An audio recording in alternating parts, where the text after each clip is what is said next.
dictionary. Minneapolis. Two toddling Well, the other thing is, how can you have three branches on the river? Where's the next? This program was recorded on Monday, August the 18th, in the year of our Lord, 2014. The opinions expressed by the participants in the following program do not necessarily represent that of this station or its management. From the John DeVita Recording Studio, located in an undisclosed and clandestine location on the great northwest side of our fair city of Chicago, we once again are pleased to be presenting yet another edition of our monthly roundtable panel discussion show, Meet the Chicago Historians. Now here's the guy who started it all, John DeVita.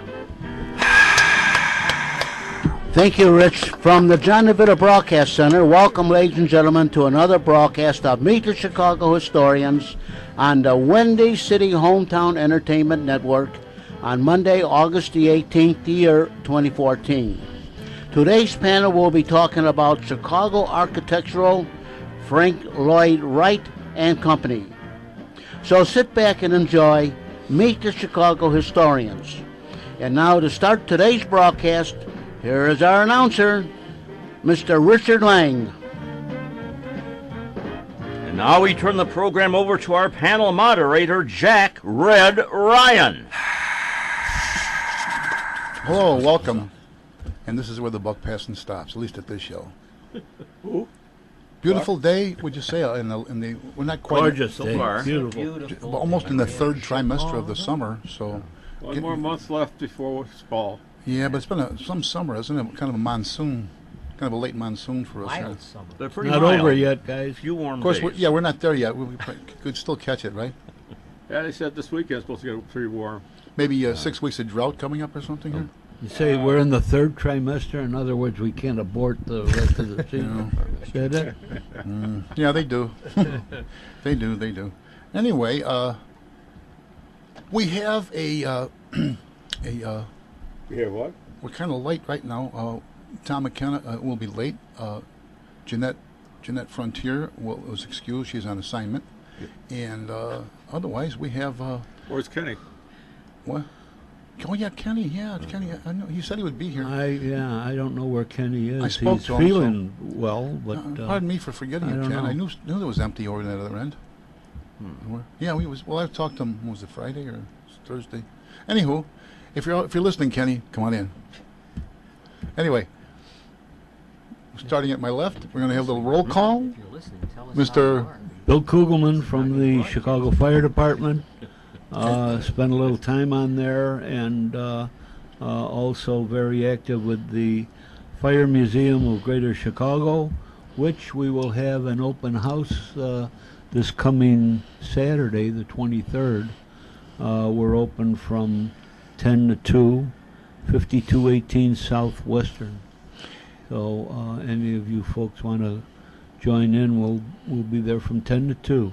That's our official favorite museum. Absolutely. No, it is. It's We with want all those firemen to join. it's with the trip. Everybody will love it. The little kids, the big kids, everybody will. Bring a camera.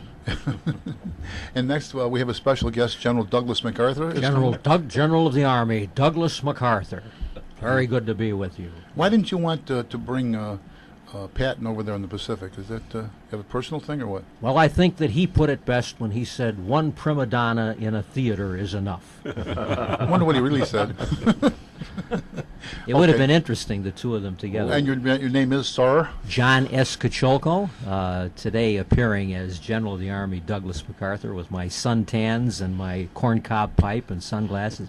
It's good to be with you. I'm a former state representative, former town official in Cicero, and I enjoy doing radio, particularly remembering the good old days with WJJG when all of this began with Meet the Chicago Historians and John DeVita. So it's good to be with you today. We're glad you mentioned that. We're all here because of WJJG and Joe Gentile's station. Everyone had a voice there. It was the greatest thing going. It was the strictly community-oriented. All the shows were there, and that's why we're all here now, right? Absolutely. Next Right. up. I'm your announcer, Rich Lang. I'm kind of an amateur Chicago historian, modern American and European history. And I'm also involved with a tie to radio, recreating old-time radio shows. I'm part of a group that does the great comedies and a few dramas of the past. Al, sir, Oh, Mr. Chemical Oh. Engineer here. yeah, I guess it was. Name's Al Opitz. I used to be president of the Austin Urban Community Council, retired from the city of Chicago, and amateur historian, former student of Ken Little's. Okay. Good. And we have a special guest star sitting in, and your name, sir? Doug Aller. I'm with a financial planning firm called New Concept Benefit Group. And Coogie had invited me to come down and share some experience that we've had dealing with the Chicago Fire Department over the past 17 years. We've been in and out of the firehouses and have some kind of interesting stories. Mm-hmm. I'm sure. Oh, yeah, we the do. best. Yeah. You don't want to mention the stories of the police, do you? Well, we'll leave them. They're not a client yet, so we have to be very careful what we say about them. The police stories are all secret. It's the secret. It's the secret police. So, you know. So, as is our custom, we start off with the recent history, which we know also known as current affairs, and anything local to talk about. There must be something locally. No.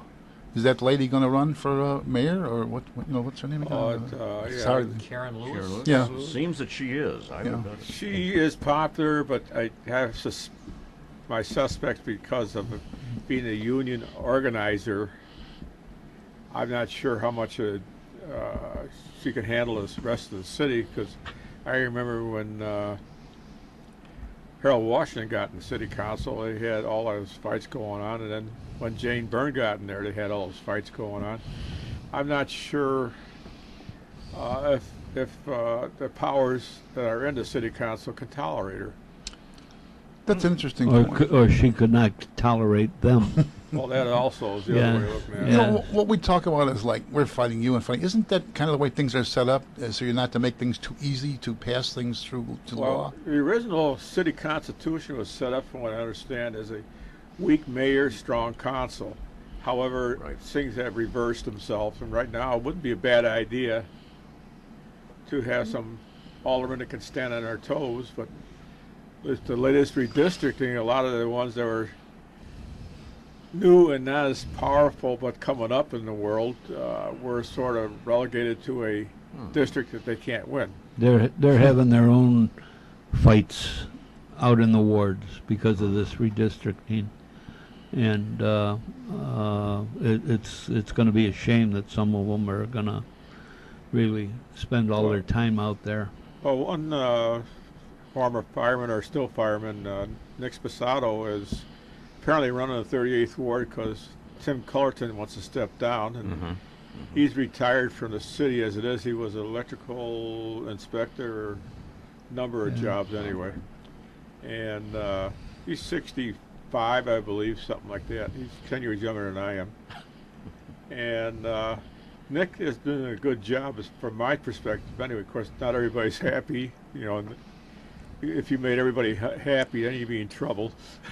Who can do that? I mean, No, you everybody you can't please everybody, you know. So he does a good job. He's out there in the community, and he's easy to talk to. So Yeah, no, Nick is a good he's a good man. He worked for me for quite a few years. you know, the problem he's And got he's, now he's is a good. He's very active. He's very interested, and I think he's handling himself very well with the rest of the council. the problem he's got right now is multiple sclerosis, because Yes, he does. and it at this point it may or may not interfere with him, but he's out there, and he so far has been able to do a good job. He's got a fundraiser or a golf outing coming up. Coming up, I don't September remember. 25th, I think. Is it it might something be. like that? Yeah, I think it's somewhere around there. Yeah, I'm not a golf player, Yeah. so I'll have to. You don't have to be a golf player. All you have to do is put some green in the envelope. You don't have to play golf. Give him the money you would have spent on Play golf. on the green. You just have to have the green. I realize that. Yeah, no, I tried golf a couple of times, but I can never get the ball through the windmill in the last hole, so I gave up. you can't see the ball. You mean? So let's see. The mayor. Oh, there was a robbery right at his block last night on the street. They said in the Oh, I news. missed that. Yeah, that's what you were saying. They said a couple of detailed men chased it was a strong arm, I guess, the way we described it. Chased the offender down the street and never did catch him. So And that's not Englewood. He doesn't live in Englewood. 40 something North Hermitage. Yeah. Is that Yeah. Ravenswood? In the Ravenswood area, Yeah. right. Englewood, North of Ravenswood. Irvine. Right, right. Yeah, that's the new Powers area there, because what's his name? Blagojevich lived came near from that there, area. yeah. Yeah. Doesn't make any difference where you live in the city anymore. No. Not anymore. Not anymore. No, Well, I know it's that, getting to be like the Wild West. I know Quinn lived right near Mars Candy, Oh. actually a block away. So Is that Galewood, I think? yeah, Galewood. Galewood. Yeah, I think Montclair, Galewood, and where one ends, where the other starts. I don't know. Doesn't Quinn live in the mansion in Springfield? I don't know if he goes down there, but I'm not sure. He's not like No, Blagojevich. he right. doesn't. No, I mean, he doesn't. Rauner said he's going to live there, though. That's right. You know, That's right. he'll just figure that that's the 10th piece of property that. Play up to the downstate road. Jane Byrne moved into Cabrini, so Cabrini Green. Yeah, well, that was only underguard, but if you've ever gone to the governor's mansion, it's quite a place, and there's a museum that starts in the lower in the basement, and collection of stuff from all the times, and And we Good pay luck. for all of that, too. no, you know? not well. Yeah, you pay for the building, but you don't pay for the collection. The collection is given to the governor, but he's not allowed to keep it. What kind of a collection? It depends on what it is. You got Artifacts and different artifacts, things, yeah. all kinds Oh, of stuff. yeah, okay. Presents and Yeah. Yeah. stuff So it's like to the that. governor, but not to the person But per se. the other thing was, I think Jim Thompson had a bunch of caps he left there that they presented. What kind? From all over. Greeny Stickum caps, or remember those? Probably baseball caps. Baseball caps. Constantly getting souvenir baseball caps. And he was instrumental, as we're talking about Frank Lloyd Wright, is maintaining the Dana House down in Springfield, which we'll probably end up talking about a little bit later on. Beautiful home. It is. It's a strange place because it was a house there, a smaller one, and Dana, I forgot her first name, decided to enlarge the place and hired Frank to enlarge it. It's quite a mansion. And it's open to the public. Frank Lloyd Wright? Yeah. Frank, actually, Frank Lincoln Wright. This was his birth name. Really? Yeah, and he changed it because of his mother. His mother was last name was Lloyd. Well, which one of them was actually more instrumental in inventing the airplane, him or Wilbur? Wilbur. We'll get to that later now. That's architecture, isn't it? Of sorts, you know. He was in remodeling in those days. Anyway, those two brothers, they were quite brilliant, and they never had any formal education, but they were given more credit because there was other people that helped them. What's his name from Chicago helped them? Sullivan? No, it was a professor. He did a lot of glider work and stuff like that. You mean Okay. Chanute? Chanute helped them. Octave Chanute. Chanute helped them. There was another one. I forgot his name. And they aren't given the credit that they are due.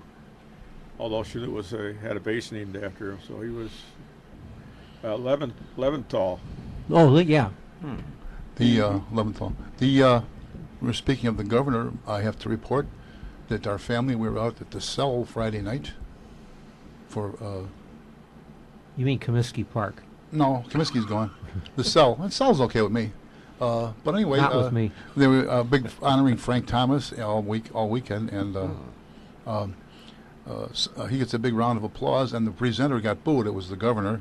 We got booed, and I didn't express. I think that's kind of a low blow, no matter what. But you know, those baseball fans. I think he was booed.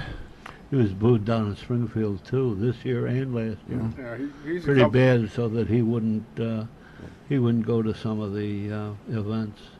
But you know what? Back to Yes. locally. Yes. This weekend, the 16th, 17th, we had 7 people killed and 24 wounded Yeah. in Like- in the city of Chicago.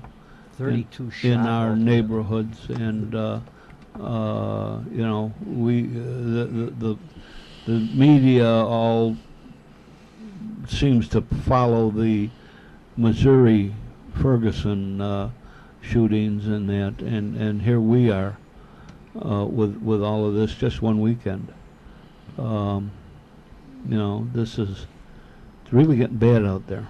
Well, Really getting bad.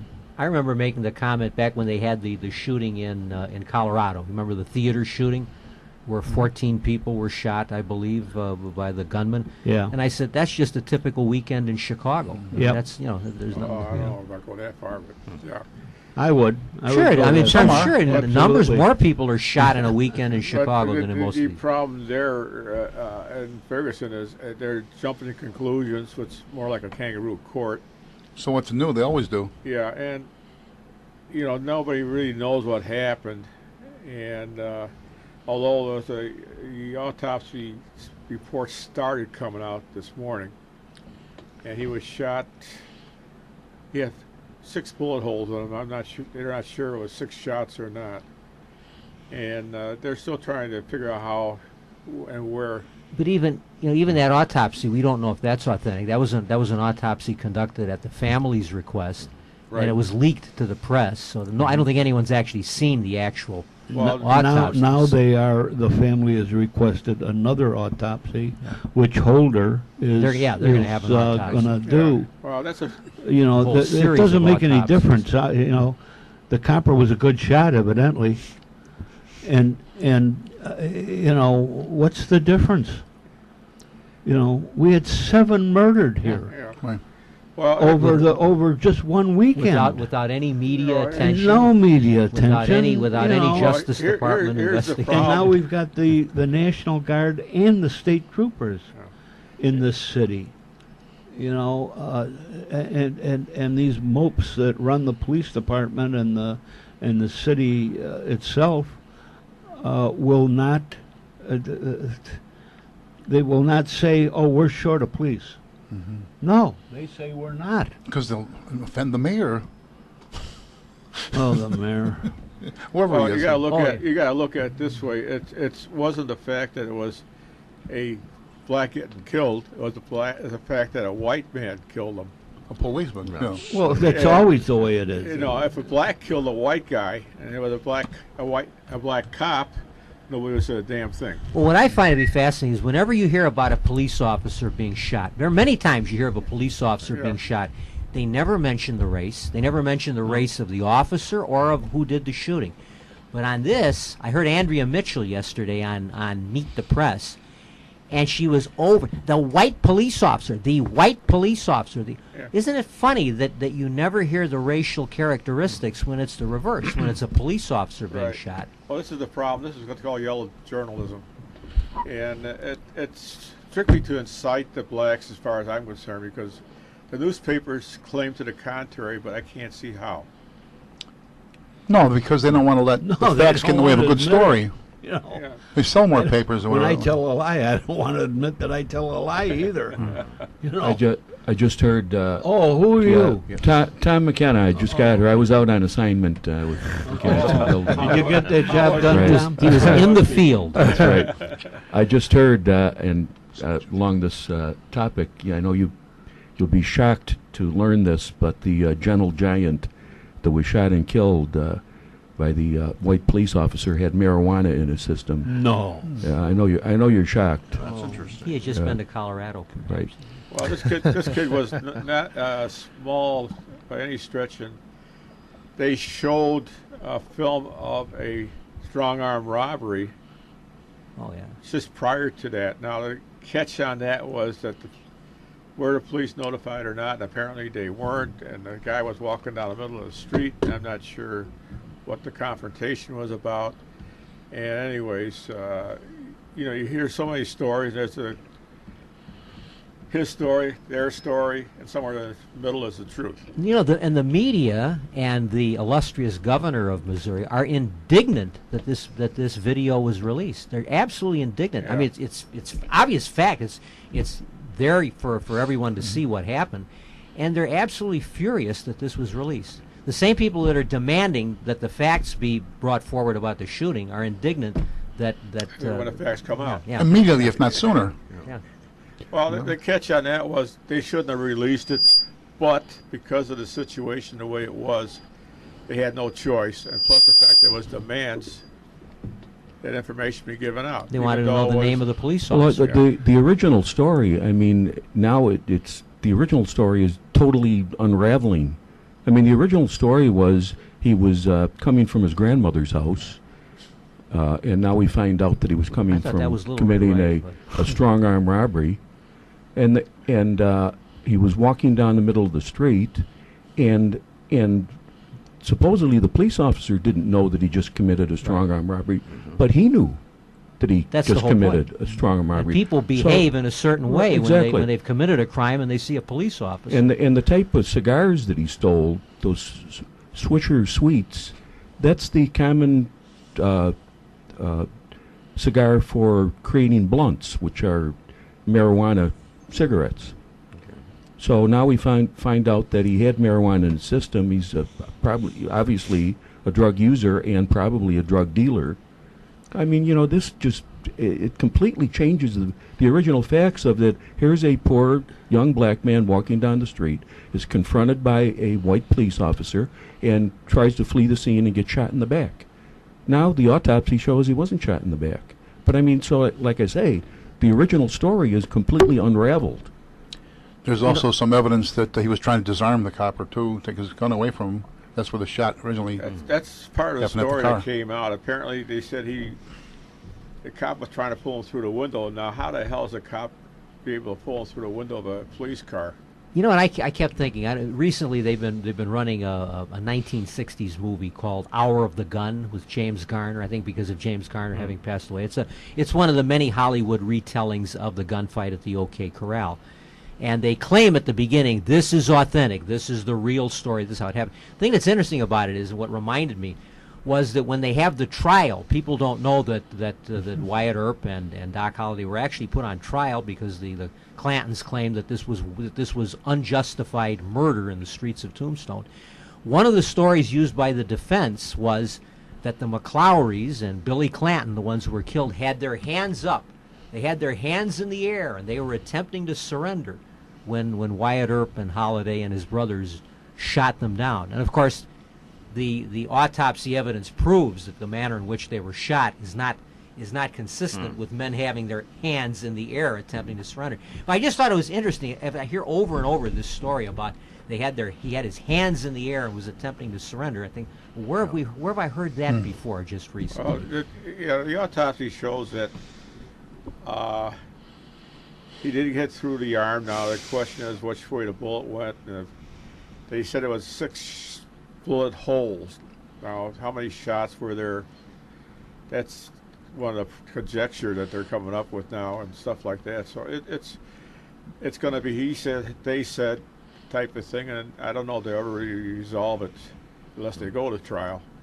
And they'll go to Well, trial. that'll go to a civil trial at a Oh, minimum. boy. yeah. Yeah.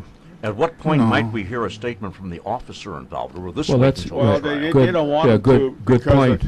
They don't want him to because of the fact that'll be part of the first prosecution Right, or exactly. defense counsel. But apparently the witness, we kept hearing that there was an eyewitness to Yeah, the well, shooting. More than one. The eyewitness turns out to be his accomplice in robbing the convenience store where they stole his. That's the eyewitness Well, that the other- is insisting that he had his hands up. The other thing is eyewitnesses are usually the worst part of the evidence. Right, exactly. So you when you know. said Tombstone and OK Corral. the OK Corral, I think that's what we ought to call the West Side in Englewood here in Chicago, because it is the Wild West out there now. It's worse. I joked about that. It's worse because a few the years ago, but right now it's showing. Bill, Well, the other It's side worse. of that story is the fact it's safer in Afghanistan than it is in the west side of Chicago. And even though they report all these kids Exactly. getting killed out there, That's not the other side of the story. Yeah, That's, I mean, Here's the that sto- is the story. there are more getting shot in Chicago on the west side. On any than- Sunday night, during the summer in Chicago, you turn on WBBM News Radio, and you will hear this report of how many shootings there were, how many are dead, how many are injured over the weekend that is drawing to a close. The catch on that, of course, is how many were gang related, and probably 95% were. The flip And the side. other ones are the ones that got caught in the way. Yeah, the innocent bystander. Yeah, you know, they don't know how to aim; they Right. just shoot. They're Hey. not marksmen. Yeah. I'm the teacher here now. Young kids. You have some respect. Bring me an apple next time. I say the flip side of what you just said is, how many times? And Tom and I were both veterans of the police department for over 30 years. We didn't work in little quiet little spots necessarily, but how many times between say 8 o'clock Friday night and 2 a.m. Monday morning or whatever could there have been deadly force justifiably used and innocent is avoided by the police? I mean, you know what I'm saying? Sure. I mean, I'm sure there's no way documenting it, but there are so many times and it's happened. And I was involved with police training because I was involved with the auxiliary police for many years in my hometown. And police are trained that deadly force can only be used in order to defend their own life or the life of another innocent person. And the idea that police officers are out there just wantonly blazing away at people it's absurd, because these officers have been trained, they know the rules, they know the law, and I find it ridiculous that there's this mentality out there that cops are just sort of haphazardly blasting away at anything that moves. John, right now, these young coppers and the older coppers that are out there are really hesitant because they know that if they do get into a civil court, they're going to lose their house, they're going to lose their job, they're maybe end up in jail, lose their pension and that. And who the hell wants to do that because of some scumbag out on the street? And with everyone carrying a video camera now in the form of their cell phone, Absolutely. everything you have to assume that everything that goes on is going to be caught on Right. video. Well, the other thing is, from years ago. Well, okay, we'll go back to Kent University when they had a shooting there. 4 kids got killed. Now the Army trains to shoot to kill. They don't shoot to wound. Right. So when the kids start defending themselves, they shot. Where's this now you're talking about? Kent- Kent State in Okay. 1970. Yeah. I think, Yeah.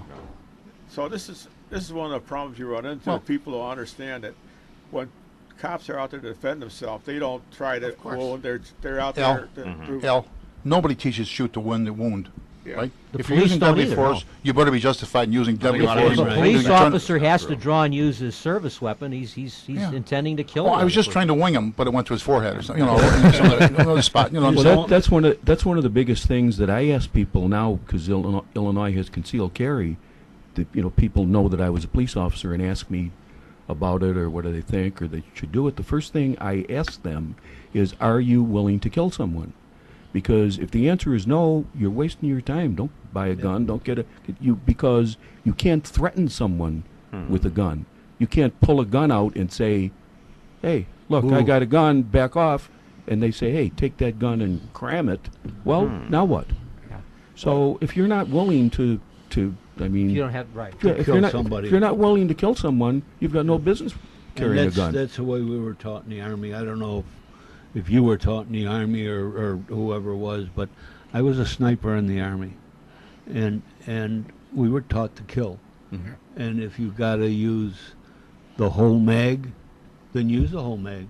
And that's what this guy must have done in Ferguson. He got the guy 6 times. It's all the shells he had. There's an old story about Andrew Jackson when he was an attorney, and I think he was like a deputy state's attorney, whatever the equivalent would have been at that time. And he rode into this town on the frontier in Tennessee, and there was a big lug who was threatening everybody in town. He was standing in front of the sheriff's office defying anyone. He was drunk, and no one wanted. And Jackson says, "Why doesn't somebody arrest him?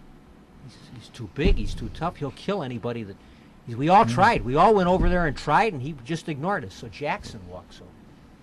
Jackson pulls out his flintlock pistol and points it at him, and he says, "You're under arrest."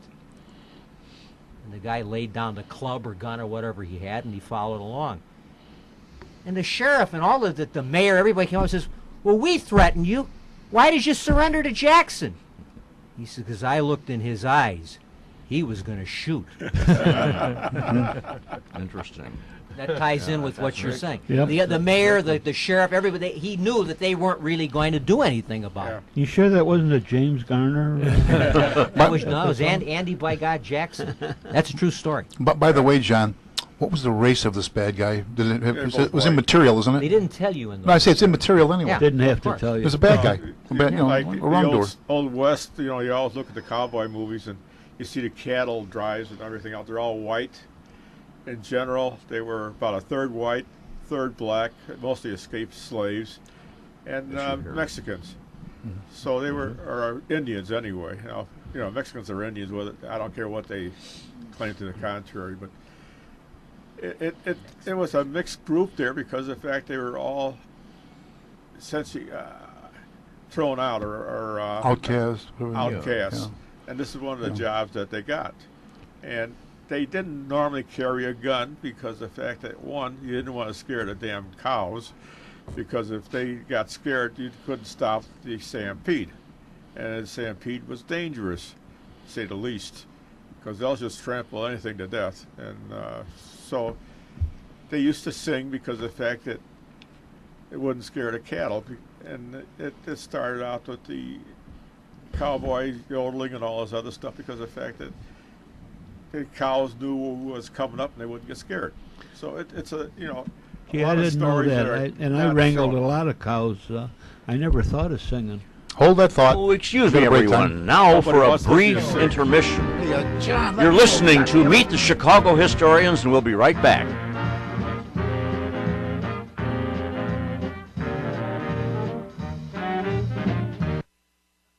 How are the tires on your vehicle? Do you need motor oil? Or transmission fluid? Or power steering fluid? How about antifreeze? What about the wiper blades? Are they in good, sharp condition? Is the washer fluid in your tank full? How good is your battery? Do you need to replace light bulbs? Well, the place to pick up all these items is at Berkeley Auto Supply, 5237 St. Charles Road in Berkeley, Illinois. Stop in and see Tom, and he will get any part or supply you might need for your vehicle. He has every tool, part, or supply you might need, from the front bumper to the rear bumper, from the top of the roof to the bottom of the chassis. You can call Tom at area code 708-544-8350. And they are located at 5237 St. Charles Road in Berkeley, Illinois. Tom's hours are Monday to Friday, 8 o'clock in the morning until 8 o'clock in the evening. On Saturdays, he's there from 8 o'clock in the morning until 6 o'clock in the evening. And he's even open on Sundays from 10 o'clock in the morning until 3 o'clock in the afternoon. That's Berkeley Auto Supply, 5237 St. Charles Road in Berkeley, Illinois. He is just east of Wolf Road and west of Mannheim Road, about 2 miles on the south side of the street. You can call 708-544-8350 for parts, tools, and supply. That's Berkeley Auto Supply, 708-544-8350, and he's located at 5237 St. Charles Road in Berkeley, Illinois.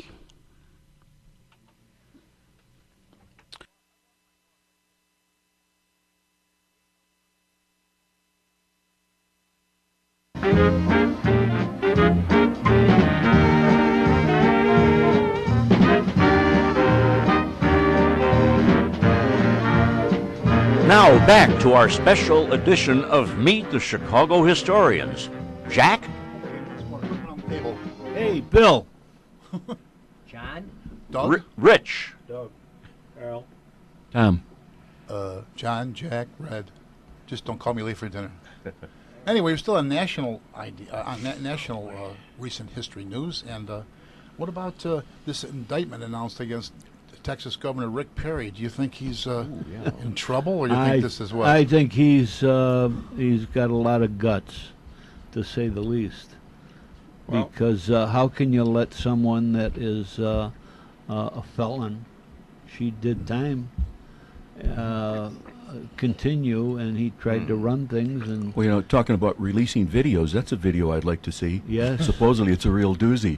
Where they're getting Well, locked they had up. it on the intoxicated. It was Yeah, on this morning. really? Oh yeah, she looks really? horrible. She Yeah. looks horrible. Oh, I didn't see They, it yet. they have the voice of the police matron saying, "Quit kicking the door." We've told you 15 times, quit kicking the door. Well, plus the blood alcohol was like 0.27. Yeah. That's drunk. About 3 times. 0.8 is considered drunk. A governor has an absolute right to veto legislation. It's his Right. constitutional right. There's no restrict. The Constitution doesn't say, however, a governor is not Not permitted to because- veto in the followings. No, all legislation has to go to the governor, and he has the choice of signing it or vetoing it or Good pocket point. veto. Yeah. And the I idea give that you him a can lot be of credit. sued, you can be taken into court for exercising your constitutional function is hard. I can't comprehend how Well, this takes I place. think part of the problem was he was thinking about running for president. Oh, I know the Yeah, politics of it, but I mean, So of I think course, the politics are involved. this is a in heavily that. Democratic county. Travis County is apparently dominated by the Democratic Party. They hate Governor Perry. There was a feud between him and this Democratic district attorney. But all that's aside, the fact is they are indicting him Right. for exercising his constitutional function Well, of they're- signing or not signing legislation. I think it's called like I did with Blagojevich. They're not indicting is the word. You mean impeaching? Impeaching. That's a different. Impeachment's all. That's a completely different Yeah. thing. It's This a, is an indictment. it's a legal thing. Well, indictment. I don't think you can indict a governor as such, as long as he's in office. Unless like- you have a crime. It's like the right of pardon. The governor or the president has I think an absolute Blago right would to pardon. disagree Yeah. with you. Well, they have their right. They have to be impeached first before they can indict him, because the fact is that he's got his No, they don't. office No, no, no, rights. no, no, no. Yeah. no. They already did indict him. Yeah, but I mean indictment. There- It won't go anywhere. I think. Well, this is there's gonna no crime. Well, who's the classic quote? You can indict a ham sandwich. I forget be- who said I've that, heard but statement, yeah. yeah. So and I mean, I've testified I don't know how many times in front of a grand jury, and it's a completely one-sided thing. You know, guys that I worked with that said, "Oh, I got to go before the grand jury." I said, Oh. Don't worry about a thing. If you're the arresting officer, if you're the defendant, then Well, it's a then different worry. story. But if you're the arresting officer, they ask questions like, "Were you assigned to such and such?" "Yes, I was." "And on that date, did you arrest Mr. So and so?" "And when you through your investigation, didn't you?" And yes. And then they poll the jury, and it's an indictment. I mean, it's very rare that they don't issue a true bill. Extremely rare, because they're not going to bring you if they think they're going to lose. I mean, it's the state's attorney's ball game. Doug, You know- do you have anything to say about this? Well, I think it's awful hard to unring the bell too. I mean, here he is in this storm of controversy, and you're indicted on page 1 and you're exonerated on page 9 of the paper. So, That's the whole purpose. The whole purpose is they hope Yeah. that this will discredit him. Yeah. So that even though it's going to be tossed out at some point, the media will always say Rick Perry, who was indicted last year on the Right. following. They're hoping that that's going to stick to him. That the media will reuse that line over and over and over again. Another one of my favorite quotes is, "A lie can get around the world before the truth gets its pants on." Right. Well, When, yeah, is yeah, the- Perry coming up for election soon? No, Re-elect- in fact, he's not running for re-election as governor, but he's apparently interested in running for president again. Oh, okay. But Rich? The fact of the matter is, he could probably use that as a tool. I was indicted for doing my You job. mean turn it around? Yeah. And basically, if it's wrong, I corrected the wrong, and that, et cetera, et cetera, et cetera. Well, I don't see what's wrong. As we just said, you're the president or the governor, you can veto or not veto something. Yeah. Well, the fact is that he stood up for the fact that it was a corrupt organization. He demanded her vetoed their resignation, yeah. budget and have to rework their office, and that's all that's to it. It's just because he's a high-ranking Democrat, it has nothing to do with it. Rich? Oh, I'm just wondering if, even though this woman might be persuaded to resign, the process will still go forward. It's too late for any resignation on her part. We'll find out. Yeah. It's a wait and Yeah, see. type thing. usually, the politician in a situation like that, they do the honorable thing. They just resign. I mean, Harry how do you? Carey? Yeah, I mean, how do you defend yourself against a .27? Yeah, if she sees her own video, she Texas, they're liable to put him in a chair. It's down one thing there. to also be intoxicated, but then to behave like that, like I'm above all this, is what Yeah. the Yeah, whole really. thing says. And Well, You- that you know, wouldn't be the talking- first politician to do Yeah. that. Typical You liberal. just mentioned the chair in Texas. I just saw a documentary about the death row and the people that administered the death penalty, and there was one of the guards that they interviewed. He was involved in over 100, I think it was 101 executions. He participated as a guard. And they asked him, it was a classic, absolute classic response.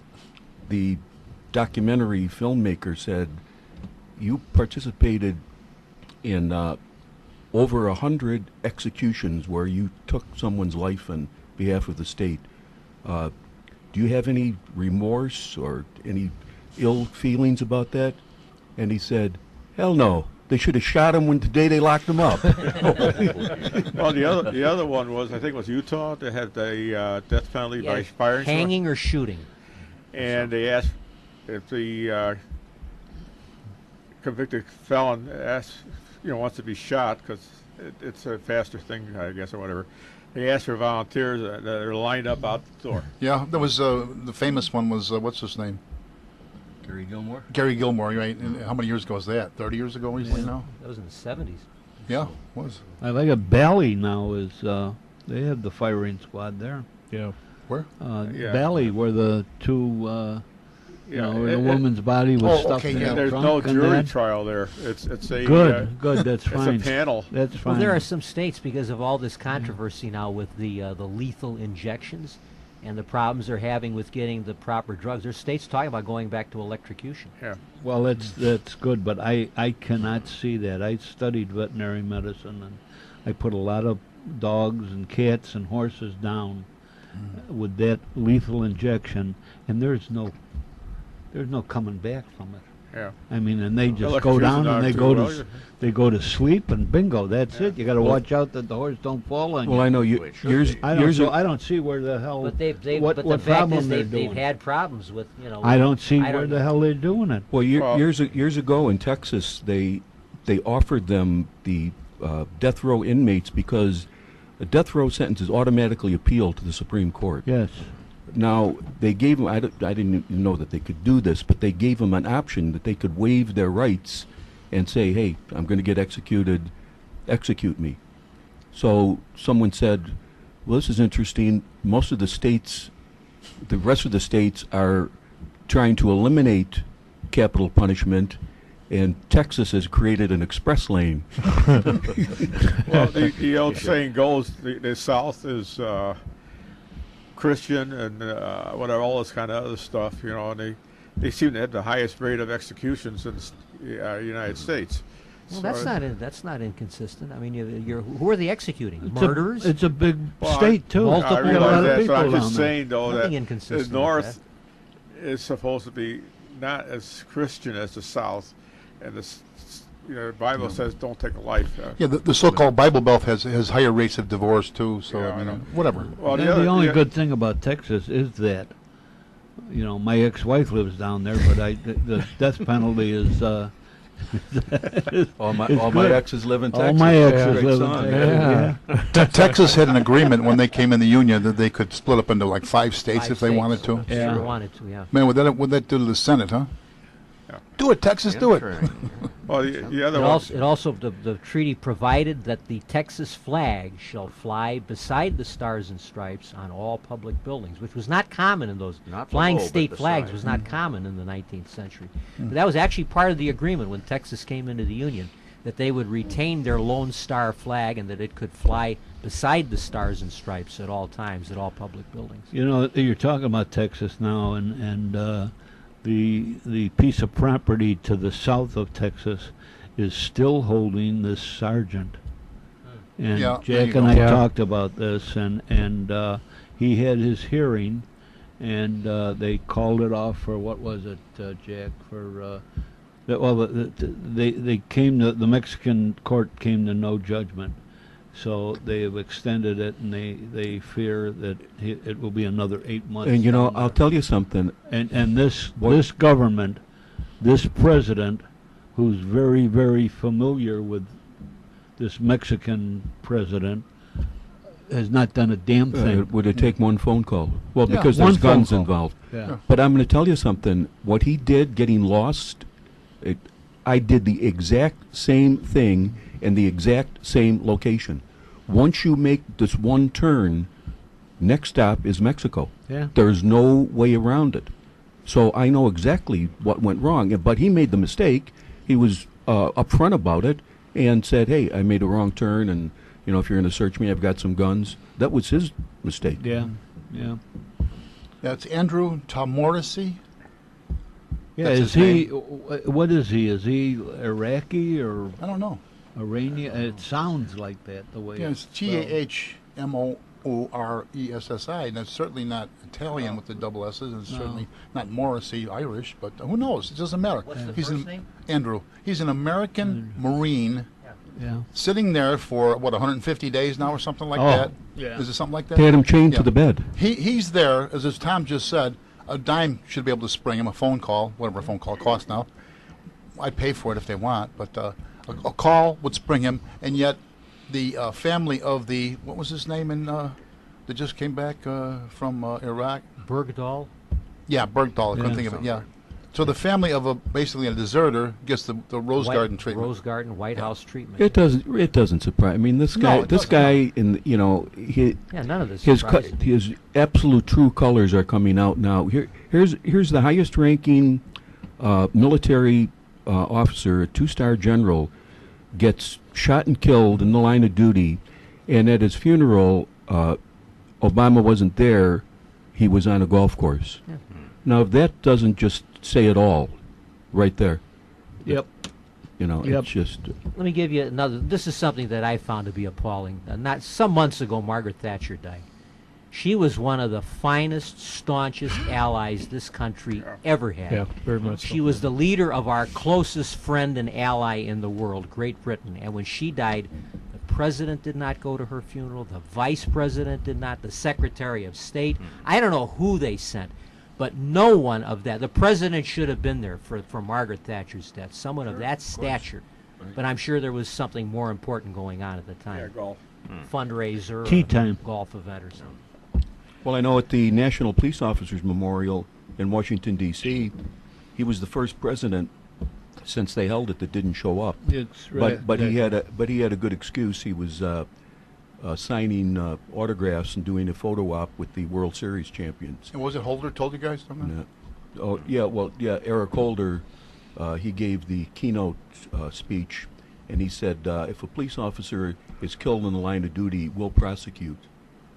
Well, thank you. Well, thank you very much for Of course, that. knowing this Department of Justice, that is something to promise Yeah, you, yeah, because yeah, right. we had that voter intimidation thing in Philadelphia. It never went anywhere. Remember those guys standing with the new Black Panther Party with the clubs and whatever, and the bandoleros. They did release, when he went on this vacation up at Martha's Vineyard, that it wasn't going to be all vacation, that he did have several fundraisers scheduled in between. So, I mean, Well, that's I the hope he's difference. saying for those fundraising trips. For all the caricature and commentary about Bush, he would go to, what's the name of his town there where he has his ranch or whatever, wherever it is in Texas. But you are actually working there. I mean, you're not all this other distraction.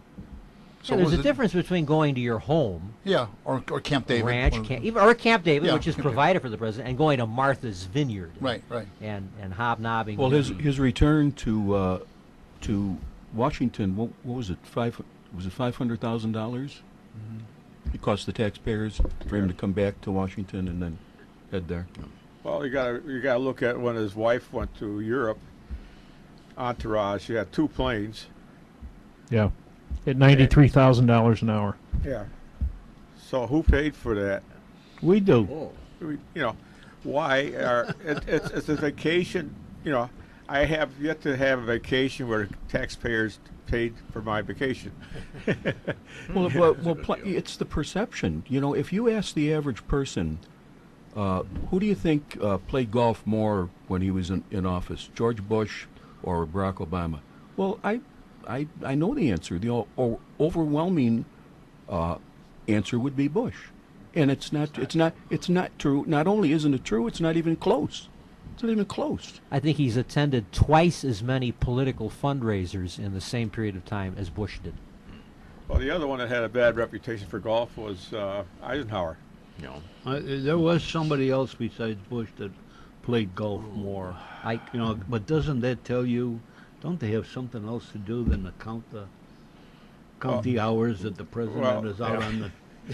But good in Lord. general, I'll use that very loosely. They went on a golf course. They got their entourage out there. If there's anything important coming up, they'll be out there in a minute. So there's really. Well, I forget. I want to say Peter Jennings, but I'm not sure. When Bush golfed, when he was in office, he was criticized for it. Of course.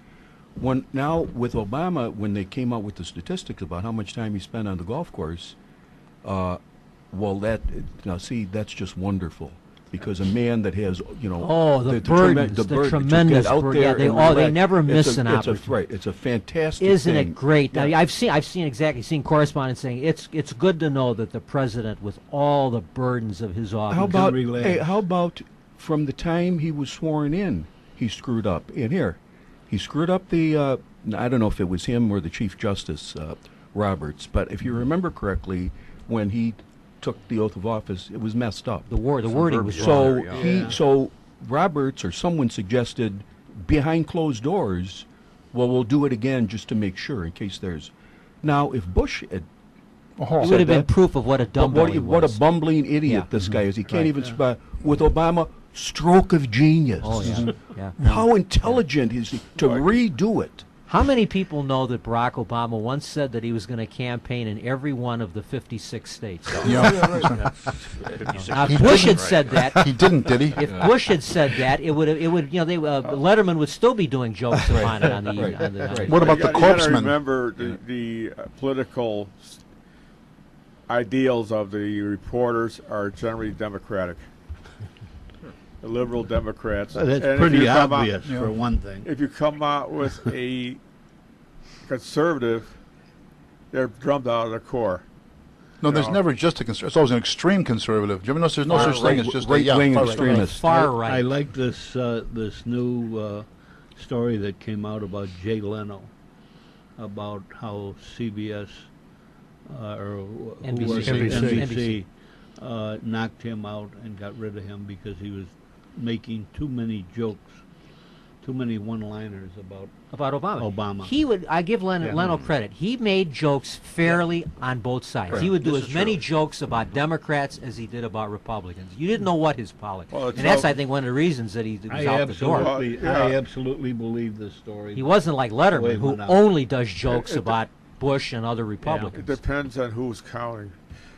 If you happen to have a deaf ear for certain types of jokes, you listen to the liberal jokes and you say, that was just dead air in between, No, but Letterman does savage, really biting, Right. sarcastic Oh, yeah. jokes about Yeah, Bush, great moments in presidential history, and then he shows a film clip of him stumbling yeah. or something like If that. they, with Obama, when he's not on the teleprompter or reading from the script, he is one of the worst. That's right. He does the and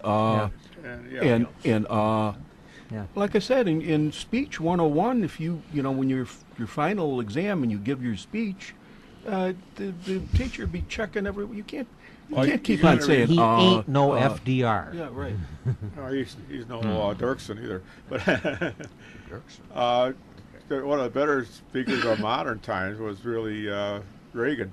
Oh, yeah. He was- He could Oh, there's no speak. doubt about He it. could speak. It's called a he great could speak communicator. extemporaneously. That's right. He could Yeah. talk. No, yeah, he could ad lib. In addition, Yeah. I bought my granddaughter a little book.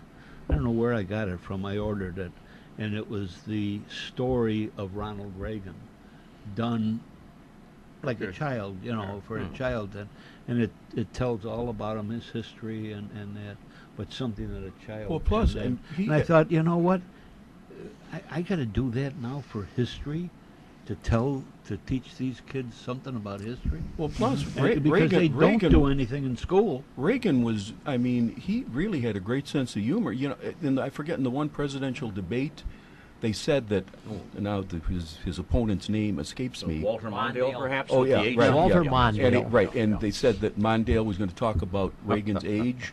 So when they started, I think it was his first line, he says, Yeah. I promise not to use your youth and inexperience. inexperience. That was great. You know, he went in kind of elaborately. That was And classic. So, You know what? So That's it shot why he down, was a so it shot communicator. down It disarmed Mondale's, right. and it, But I if you watch prob- the tape of that, Mondale looks at him like he's completely admiration and like Yeah, I give Mondale. Mondale didn't Yeah. react He- bitterly. he chuckled and he, like, smiled. He chuckled along. Yeah. He Yeah. knew he'd gotten Yeah. off a good line. Yeah.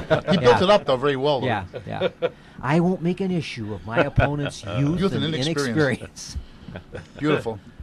Oh, the best. Well, I best- remember Reagan once when he was addressing delivering the State of the Union address, and he says, "First time a president of the United States came before Congress was in 1789, George Washington." And no, it's not true that I was sitting in the audience that time.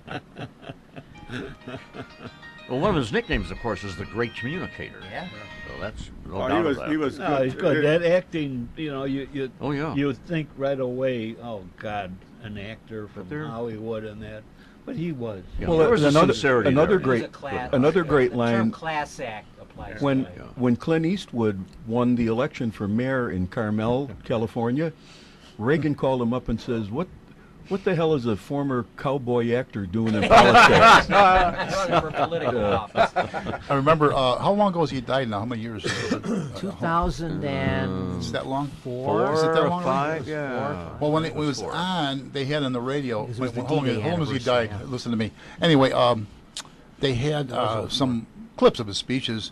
And he's one talk he was giving. He says Fidel Castro is in an auditorium in Havana, and he's making one of these long-winded 2-3 hour speeches. And he's in the middle of the one, and some vendor comes over yelling, popcorn, peanuts, and he looks around, dead silence. He goes on for a while longer. Then he hears popcorn, peanuts. Looks around again.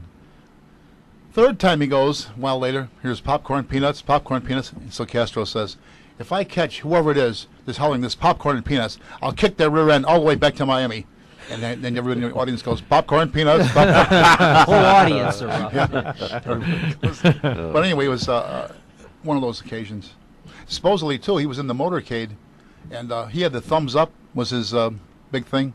So some non-well-wisher jumped out near the motorcade, and he flips him off in front of everybody.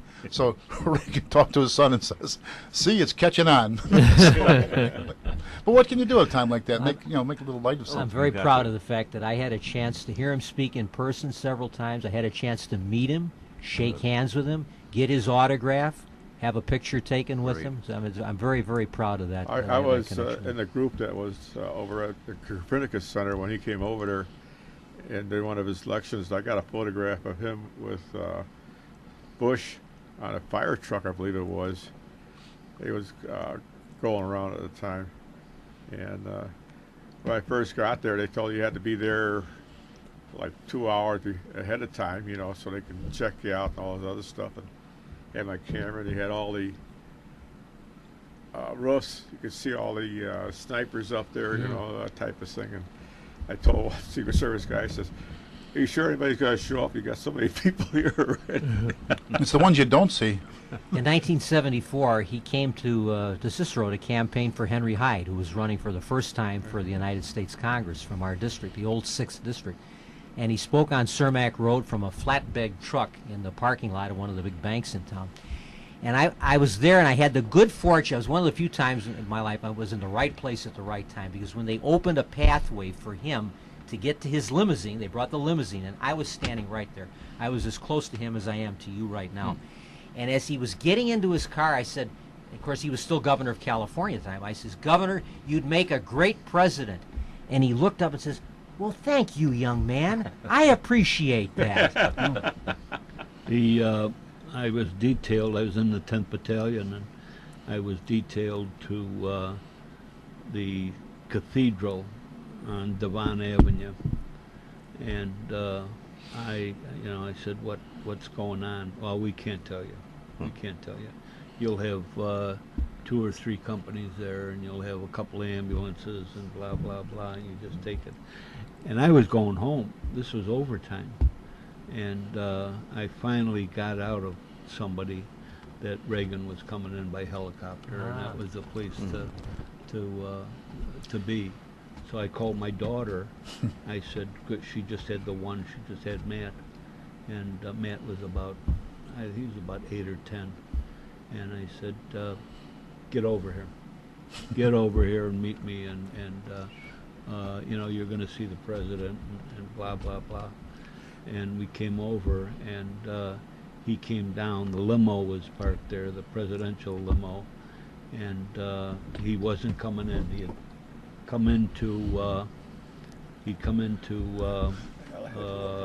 O'Hare, I guess it was, and then switched over, and they were a little late.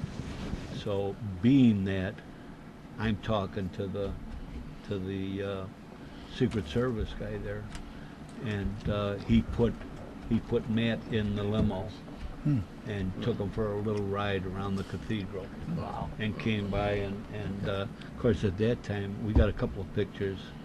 I don't know what the hell camera we had, but I mean now you'd have a dozen pictures, but that was quite a. This was the presidential limousine with, It the, was, with the yeah, seal with and the everything, seal on flag. the side and Wow. that, and we had his picture taken standing next to it, Wow. and then he came in, and thank God we did that because you can't even see him, come sit in the chopper. They pull the limousine up, you can't even see him get out of the chopper to get into the car.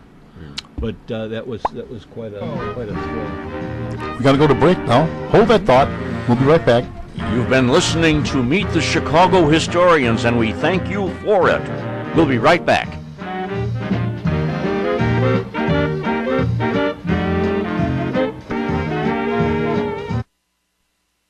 Exhibitors Carpet Service has changed their name to Carpet Warehouse at 4300 West Montrose Avenue in Chicago, and their new location at 440 North Sheridan Road in Highwood, Illinois, called Carpet of Highwood. Stop in at Carpet Warehouse, located at 4300 West Montrose Avenue, and their phone number is area code 773-283-0100, or at 440 North Sheridan Road in Highwood, and that phone number is area code 847-266-1400. For carpets in your living room, dining room, bedroom, den, or family room, stop in at either location for a great deal.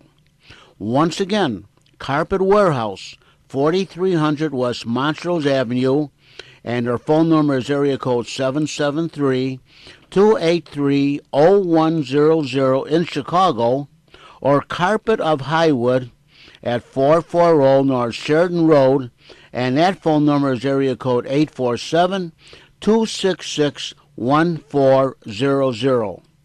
Remember, if you need a carpet in your living room, dining room, bedroom, den, or family room, stop in at 4300 Montrose Avenue in Chicago, and once again that phone number is area code 773-283-0100, or at 440 North Sheridan Road in Highwood, and that phone number is area code 847-266-1400 for a great deal on carpeting.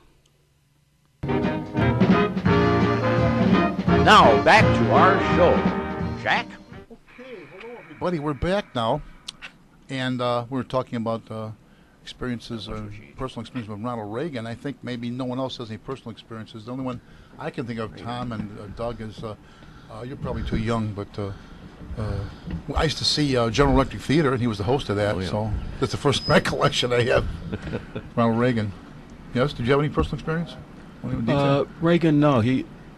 I went on I rode the motorcycles for the escorts for the presidents and heads of state and the police department. So that's where I think I started with. I think the first motorcade I did was for Mondale.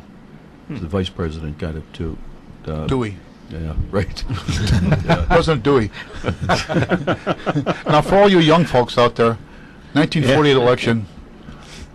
It looked like Harry Truman. Everyone was turned in. It looked like Harry Truman was going to lose. And the Tribune came out with the very famous Dewey sweeps the nation, which, of course, he wound up sweeping his headquarters. But very famous picture of Harry Truman holding the paper up in the air very jubilantly. So, a little bit of history once again. The other one is sort of talking about Tribune.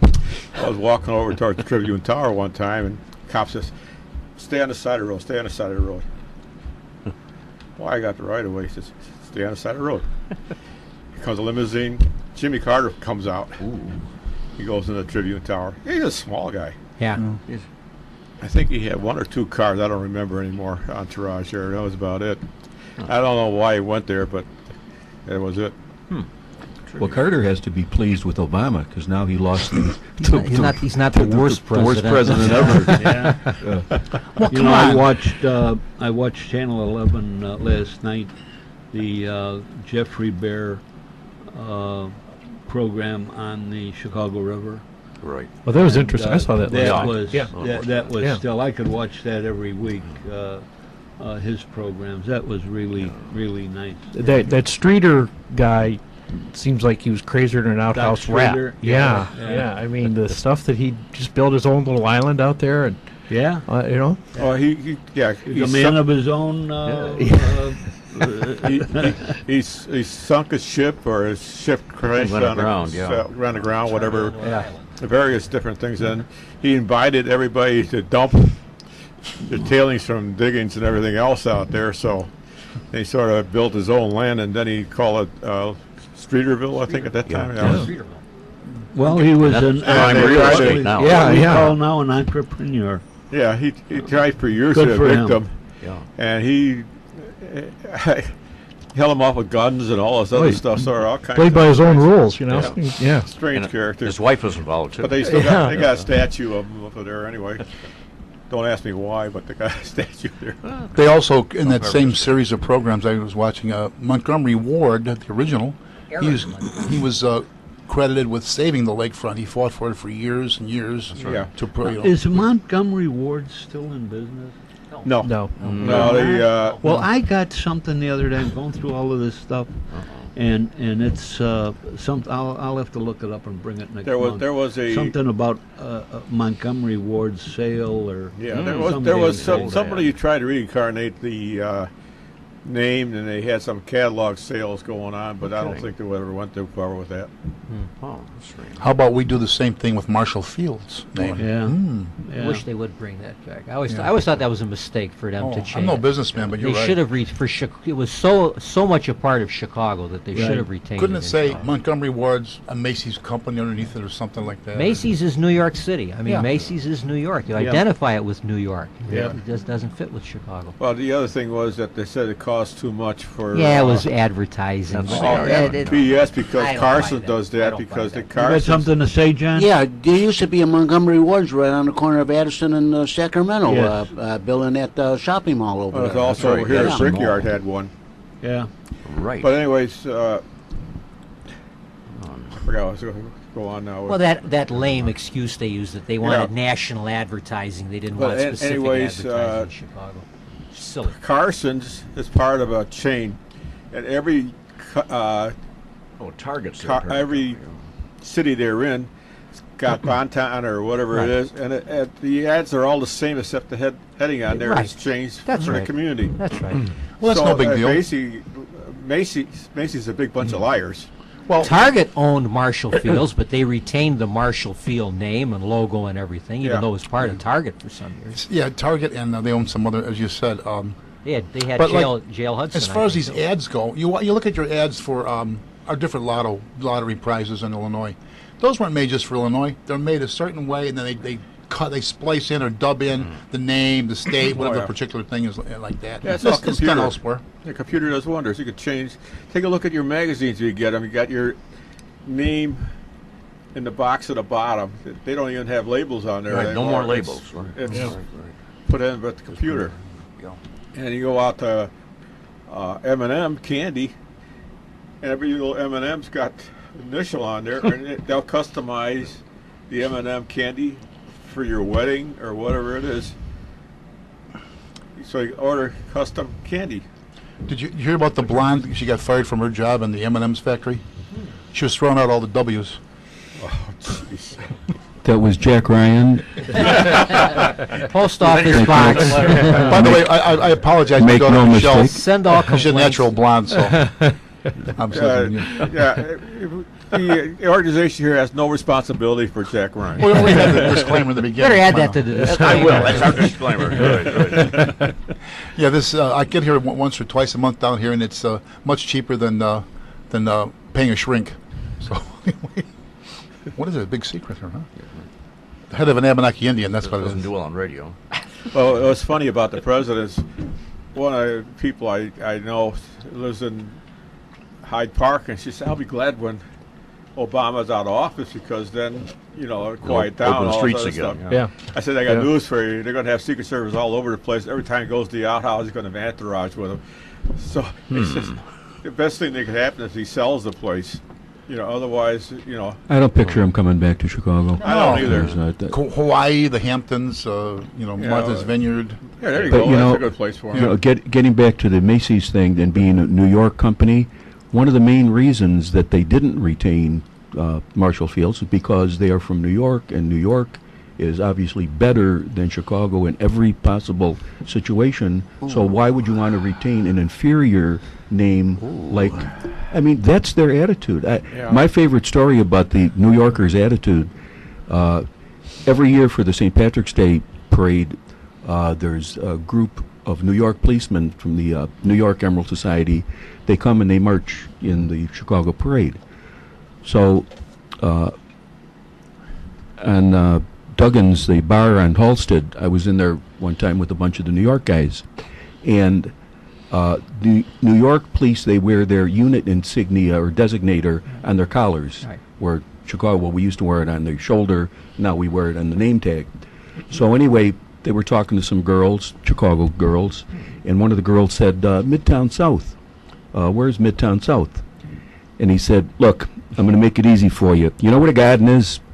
You know what a garden is, right? She goes, what? What garden? Yeah, Madison Square Garden. You know what a garden is, right? So she goes, no. He goes, what? You don't know where the garden is? He turns to his buddy and goes, hey, she don't know where the garden is. He goes, you don't know where the garden is?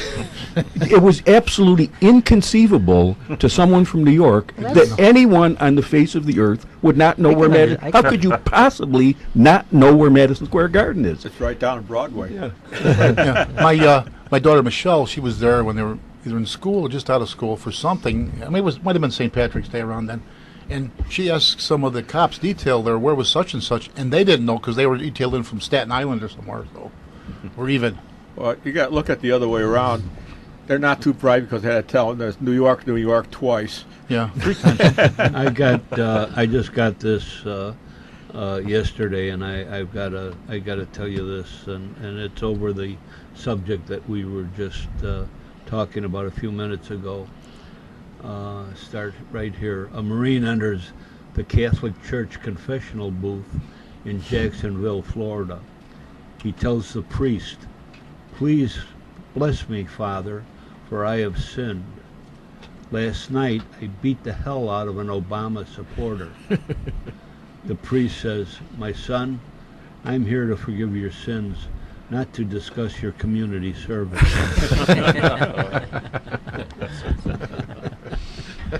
I got to say a couple of words in defense of the the Big Apple because my mother was a New Yorker for much of her life. She was born in Chicago, but grew up in New York and always spoke well of New York. When I was a kid, I mean, she always spoke highly of New York. I love New York. I've never been to New York City, but I have no problem with Macy's being, you know, the great store in New York. I just object to the fact that they had to import their name into Chicago. Right. But I understand what you're talking about. I don't have a, you know, I think maybe there's something to be said for thinking that your hometown is the greatest place in the world and the center of the universe. But I know that's the stereotype of New Yorkers, that they think that everything else is the 5 boroughs all have, you know, their own local patriotism. Right, and the people that live in Manhattan will say to someone from Queens, you don't live in New York. I live in New York. You know, Manhattan is New York. Right. Well, every borough is a county of its own. You have one city with 5 counties inside of it.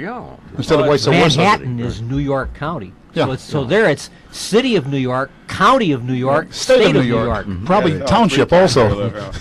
Well, that's the old English style, because London itself is not that big of a city, but it's got the boroughs around it.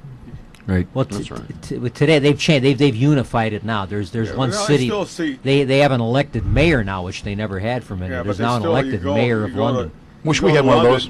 You'll see. It's not hereditary, and they don't have it. It's not hereditary in England. The way what a revolutionary idea! You go to, I think it's Winchester is one of the boroughs, and all this other stuff. So you'll see a sign there that says you're going to this. Yeah. This section of London. But it's still part of what they call Greater London. Well, that's Greater London. That's like Las Vegas. You know, I own a place out in Las Vegas, and casino. Right, I wish. And when someone says, "Oh, they were just out in Vegas," and I said, "Where did you stay?" And they said, "You know, the MGM or whatever." And I said, "Did you go downtown at all?" "Oh, no, I don't go downtown." And I said, "Well, and you landed at McCarran, right?" I said, "Well, guess what? You never set foot in the city of Las Vegas." Yeah. Las Vegas starts at Sahara and goes north. Goes north. But it's a huge metropolitan area with a metropolitan police department. But the actual city of Las Vegas starts at Sahara. They think the Strip. Which means, Tom, that most of the Strip is outside of. The Strip is not in the city of Las Vegas. But most people that go there think the Strip is that's the city of Las Vegas. Right. Yeah, that's Winchester County. The city of Winchester, it's Clark County, but it's Clark County. Yeah. Well, your favorite hoodlum started the business there, so it's all right, I guess. Well, we were just talking about before with the reference to also your that was a joke, wasn't it, Bill? Anyway, it was making me think of something the other day. We were kind of running through our head about how if you speak out or criticize the president, you're racist. If you were to make objections to any sort of states adopting homosexual marriage or whatever, you must be a homophobe. So it's like death to any kind of thought or discussion we have existing as sort of an unwritten rule in our. Yeah, it's called being politically correct. The mentality is you don't have to debate the other point of view. You just eliminate it. You just rule it to be out of bounds. You appoint yourself the umpire, and you rule the other point of view to be out of bounds, so therefore you win by default. John, classic example. Oprah Winfrey made the statement that there is no question as to the criticism of Barack Obama being racist. Oh. There's no question. Jimmy Carter said when he ran the first time in 2008, the only reason why a white voter would not vote for Barack Obama is being racist. Right. That was the only, in his mind, right. Obama was so clearly the only choice that the only conceivable reason that anybody wouldn't vote for him was that he was a racist. Well, the funny story goes with that. Now, I had a guy I met a couple times. He was Hispanic. He came from Spain. Oh, no, he's not Hispanic then. No, they don't consider No, they're Spanish. He's a Spaniard. Yeah. Spain is not covered I by know, it. it's by law. But that's not ridiculous, by isn't it? Ethnicity. He's actually, but his family moved to South America. So when he immigrated to the United States, since he immigrated from South America, he was Hispanic. Now, if he immigrated from Spain, he would have been considered white.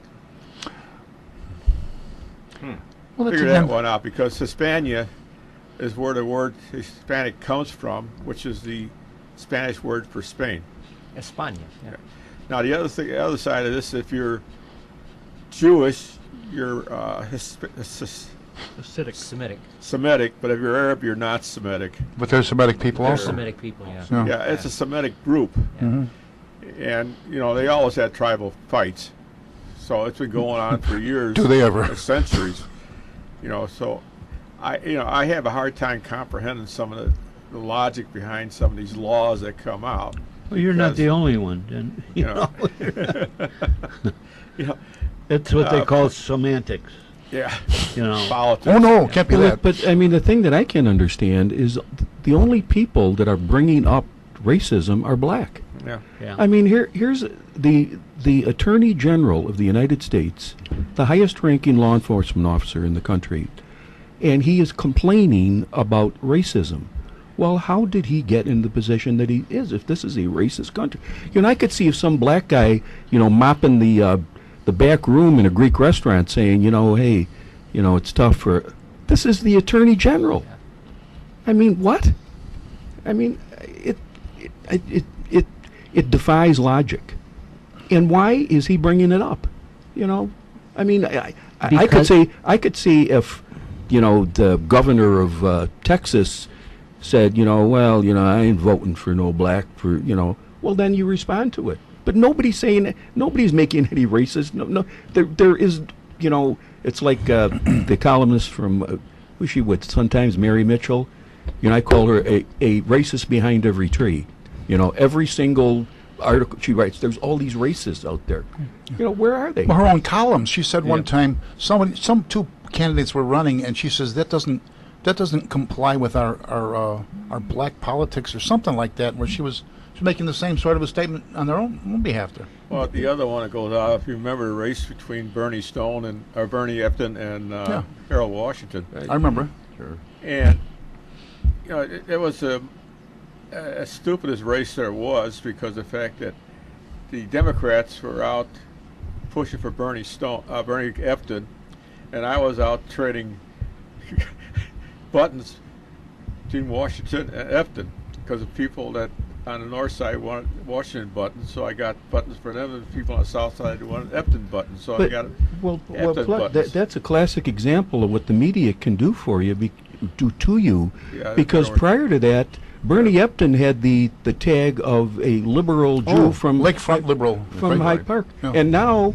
all of a sudden he became a racist. That's right. Yeah. And I again, from personal experience, he was one of the finest men I ever met. I had the privilege I of met him serving too. with him in the legislature. He was a distinguished, Yes. erudite, very, very likable, personable, and intelligent man. and he was devastated. And he was treated as if he was some right, bumpkin, exactly. as some Neanderthal. That devastated him. Yeah. Well, the Because other, he wasn't. He would have made a fine mayor. He Right. would have made a very good mayor. the other one was sort of funny. I met Sawyer a couple times on a good campaign guy. route, and he and I used to crack jokes all the time. So he was a character, but he grew up in the water plant on the south side, 79th and the lakefront. He was a chemist, Yeah, and really. he used to take the money from the bribes that the people got for jobs at the time to turn them in. And it was one of his jobs there was to be a collector. Bagman. He turned the people into the money. money. Oh, okay. So if you got a job, you got to kick in so much money to keep your job. I'm shocked. Now, why do you think they called him Mr. Mumbles? 'Cause I thought he had a pretty good voice. No, he was. Yeah, he mumbled a lot. Yeah, But well, it's funny when you bring up the point about bagmen and cash for jobs. One of my favorite. It was not that long ago. They had it was a front page headline about Mike Madigan uses influence in RTA hiring. What? I said, what's the headline tomorrow? The world is round. The sun comes On up a in slow the news east. day, huh? I mean, are you kidding me? Well, even that alone isn't even, shocking or immoral or whatever. Well, Just using influence. Where's Claude What I- Rains when we really need I him? like, I'm I shocked. like this shocked. this to guy find that it. Rahm brought in from. Oh, yeah. Where was he, Iowa or wherever he was? And now Hey, he's, I'm an Iowan. Be I very know. careful what you say here. We were just Okay. out Are there in lately. Iowa. and he was a financial advisor Yeah. or some damn thing, and then they indicted him. And Oh yeah, Ohio. Ohio. Yeah. Yeah, The other- that would never happen to an picking Iowa. up Same state. Yeah, yeah. we One would of the other do Big that. Ten Well, I schools. like, you know, they Hawkeye too, no less. they were talking about Rick Perry. You know, whether or not he's going to run for president. They said he's already been to Iowa twice or 3 times or whatever. I remember it was a favorite line. I think it's true, but I'm not actually certain it is. But it's possibly true, where they asked Iowa resident, some old timer, they said, "Have you made up your mind?" There were like 4 or 5 candidates running. Have you made up your mind yet on who you're going to vote for? And he said, "No." He says, "Not yet." He says, "I've only met each candidate about 12 times." The other well, it was funny. I worked for the water department, and he brought this guy in by the name of Rice, and he was commissioner of water in Milwaukee.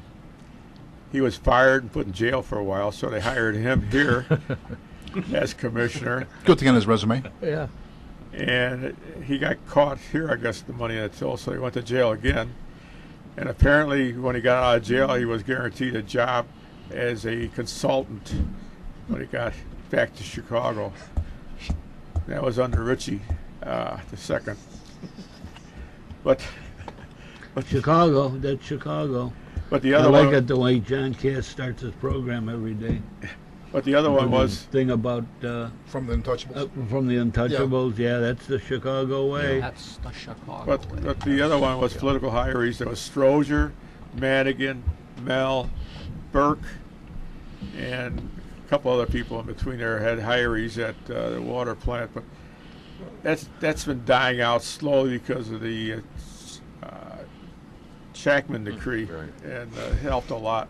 And It has?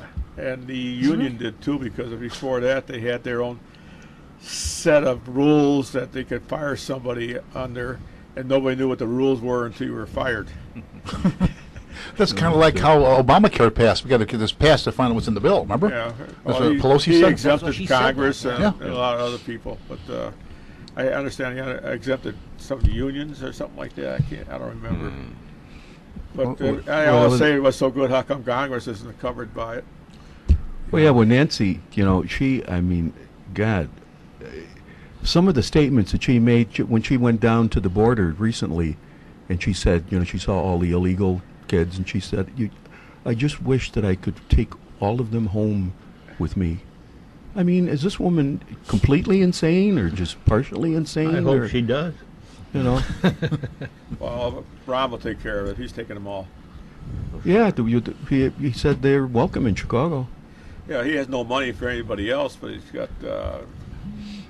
Never mind. You know, we had a visiting priest at the church, and he has a flair for the dramatic. He's actually retired. He had been there before, but he right after the 4th, he had some reflections on the 4th of July in our country. And 2 things he mentioned. One was how our country should take care of the homeless and the hungry. Well, gee, Father, don't we? Does any other country, do what we... Now, my experience, and I'm sure Tom will share this, most of the truly homeless are mentally ill people. Right, that yeah, just, many are. no matter what you do, they're going to want to wander the street. Yeah. Unless you get committed, and you can't commit them so easily anymore. No place. There's at least 50. No, we can make County places. jail. Yeah, no, I mean, we could make places, but I mean, Well, at least 50% are mentally handicapped.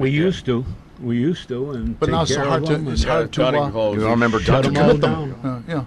Yeah, and then the other thing was he starts really ranting and raving about this town in California where they're picketing, bringing these children in and immigrants. Well, wait a minute, Father. I haven't had a chance to actually talk to him about this yet. I'm going to, but to me, those thousands of people that were brought from how somehow mysteriously came the whole length of Mexico from Central America, they're being used much in the same way that the Reds in Korea would march villagers ahead of the advancing troops, hostage-like. And then who's to say that knowing that our enemies in the Middle East could infiltrate through there easy enough. Secondly, having no value for any human life, couldn't they send infected people here with different diseases? And then we'll transport them to various parts of the country, and before you know it, what happened when those Cubans came over here? Castro. They emptied out the jails. Yeah, Jimmy Carter.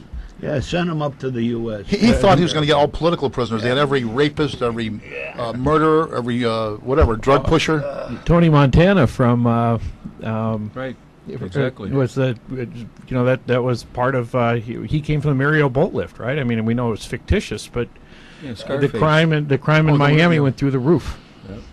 Yeah, well, someone said that Castro couldn't have done better if they landed a 20,000-man force on our shores. And, think about it. People who talk about how much compassion they have for those that are in need never seem to have an ounce of compassion for the taxpayers who have to pay for everything. Yeah. No one ever seems to worry about those that have to pay the freight for their compassion. Right. That's Well, the other question I got is, what's an immigrant? One who illegally crosses the border, or one who illegally goes through the paperwork routine? You notice the term illegal or whatever has been purged from the all the newscasts. It's all All right, they're immigrants. trespassers. Yeah. And the thing is, That's right. I said we should refer to burglars as guest residents. visitors, house There's guests. some people out there that think you should. Of course, they're not the ones being burglarized. In our own family with the kids when they went to grade school, we had people who were either descendants of first generation or from Mexico, the Philippines, Korea, Ireland, Poland, and every one of them to a person said they did it the right way. Everyone should do it the right way. Yeah. At that happy note, legal immigrants feel that way, sure. yes. We'll be right back after these messages of interest and importance.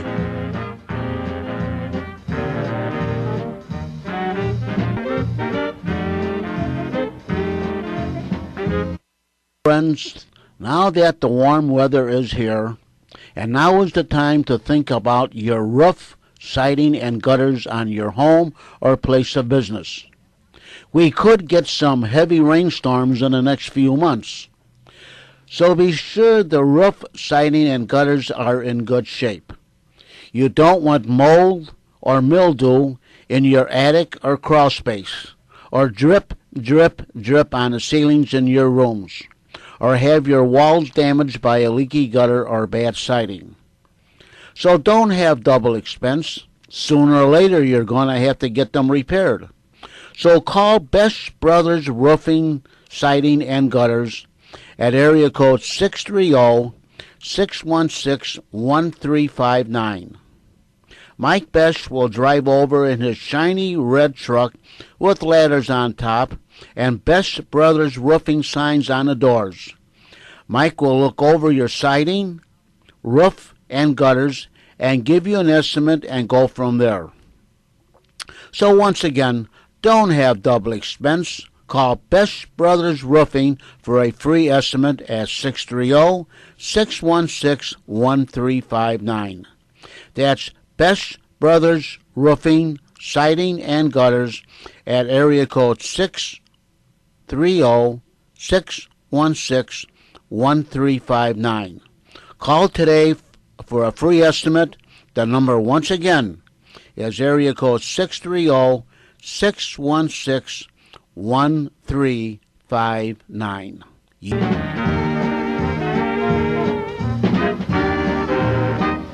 Now back to our discussion. Is this mic on here? Don't want to make any slips here in front of his side recording that might be running for office one day, and who knows?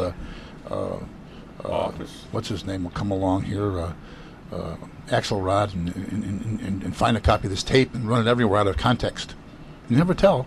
You just can't tell. They wouldn't do a thing like that, would they? Well, he did to another Jack Ryan, didn't they? Remember him? Yeah. Oh, his wife was good looking, though. Huh?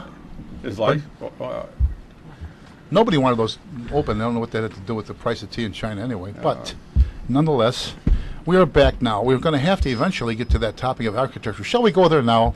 Architecture in Chicago. Should we focus on Frank Lloyd Wright or kind of go? Go to ahead. the Let's other- go. Let's go with it. Frank Who's he Lloyd now? Wright. Was he Wilbur? He had or- quite a good personal Was he life. right or Yeah, but wrong? Frank Lloyd Wright was not really the big architect for the buildings in Chicago. No, it's Sullivan. Sullivan. There's no was skyscraper. Sullivan. I remember his No, that's TV right. show every Oh. Sunday night. Yeah. Well, Louis Sullivan was There a you go. character, and Frank. His original name was Frank Lincoln. There were many, Right. many different architects in Chicago Oh, yeah. that built these buildings. And Holabird and some Root. of them, and most of them, I think, were all non-Chicagoans. There were a Interesting couple point. of Well, Oriental guys that built some of these new buildings, and Asian. Yeah. The Frank, he had a illustrious career as such. He started out with Sillaby as an architect, and didn't last not very long. And went to Louis Sullivan. Louis Sullivan trained him for a while, and they were building the auditorium building at the time, now known as University Roosevelt, or Roosevelt University, and he was chief architect for the building.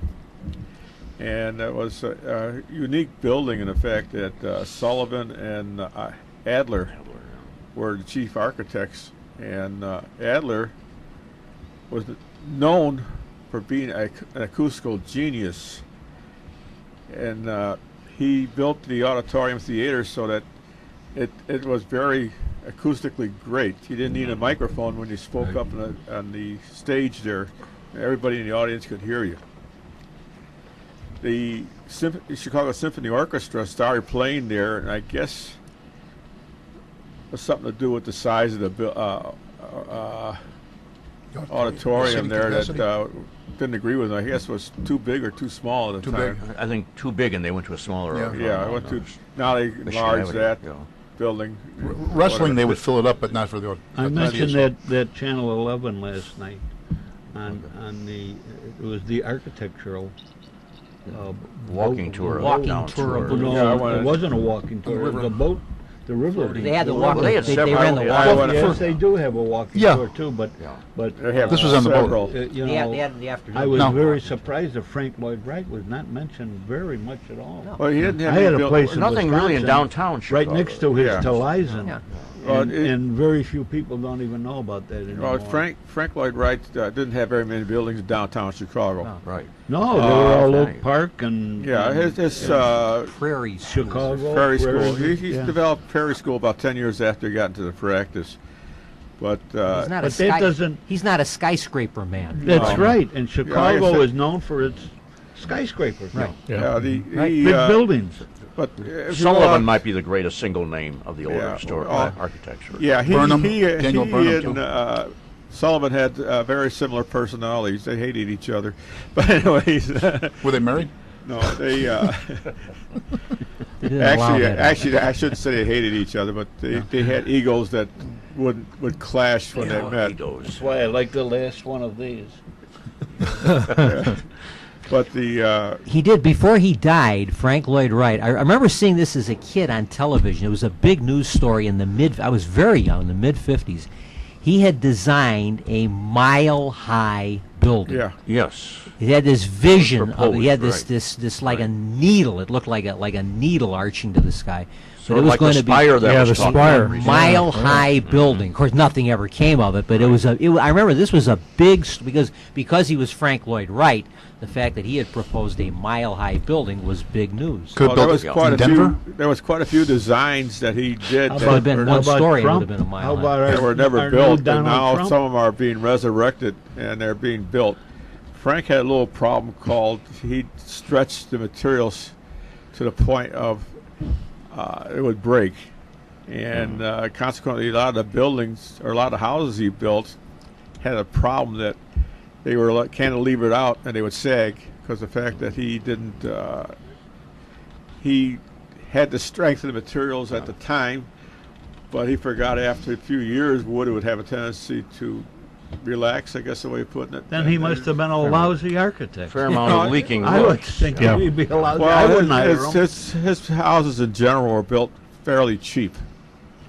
They didn't have any installation. They had stucco, which was a cheap material at the time, stuff like that. But look at the good old Chicago, two flat and single story buildings. Bungalow, yeah. Bungalows. Bungalows that have lasted for 100 years. Oh, yeah. Well, he's Yeah, just- you're pushing and, 100 years now. Yeah. very there's few- the guys that figure that out. That's a great guy. The Frank's houses in general have survived. Very few of them have been destroyed. Well, There's one up one- in Talizon hasn't. Looks like they should tear it down. Well, there's one on Central Avenue God. near Madison Street that people want to buy, but the owner don't want to sell. And it's one of the unusual ones that's turned sideways, where the entrance is off the street. They're all off the street, but I think there's one up on North Sheridan, too. yeah, there's Yeah. one. They just reconstructed Large. that one. But the interesting one, if anybody is interested, is the Unity Church over in Oak Park, Yeah. built out of concrete. Yeah, Unity Temple, that's right. Yeah, Unity Yeah. Temple. He had a little problem though. He forgot to put in expansion strips. Not the greatest engineer. Minor detail. Minor detail. So the concrete's cracking, and they're trying to restore it. And I'm not sure exactly how they're going to handle that. But it's a interesting building, and I've been in it once, and Tear they it do down. have they have they tear do it down have and leave the tours. minority contractor. They do get have it. tours on the Reich Architectural Foundation took it over, and they have tours of his original house on Chicago Avenue, which is a interesting tour, and it's crowded. So I think some of the most interesting buildings in Chicago are buildings for which I have no idea who the architect was, and I don't know if they were anybody particularly celebrated, but I think people love the Wrigley Building, yeah, the Right. Tribune I think it Tower. was Probst and White. I remember there used to be this building called, it still stands, when it used to be called the Pure Oil Building at one time in the 50s and 60s with a cupola on top. I mean, there's some really interesting very The interesting Masonic architecture. Lodge down there. Sure. Yeah, that's turned into the, There's a lot of buildings down there. I mean, that's what Chicago is. And that's what those People are the most come here to memorable. see They that. may not have been designed by any celebrated architect, but they're beautiful buildings. Well, The diversity of architecture Right. downtown Chicago. all along the river there, and then they started going to this glass. Oh, that, you know, that's steel Mies and van der Rohe glass. did that. Well, Van der Rohe has done a lot of buildings down there. He wasn't the only one. There's a lot of them. They wanted them along the river, and they wanted that green glass. I mean, how many glass boxes do you need in a city? Well, It's, a funny story with Frank Lloyd Wright. He's one of the only architects that people know of that lived in the house that he designed. The other architects didn't. And Mies van der Rohe, I went to IIT. He designed most of the buildings on the campus there, and my professor there said, yeah, all the buildings are hot in the summer, cold in winter, and roofs leak. international I should be in school. that list because I designed my own house and I lived there. Well, you're not an architect. Well, I was glad when, I don't have three names.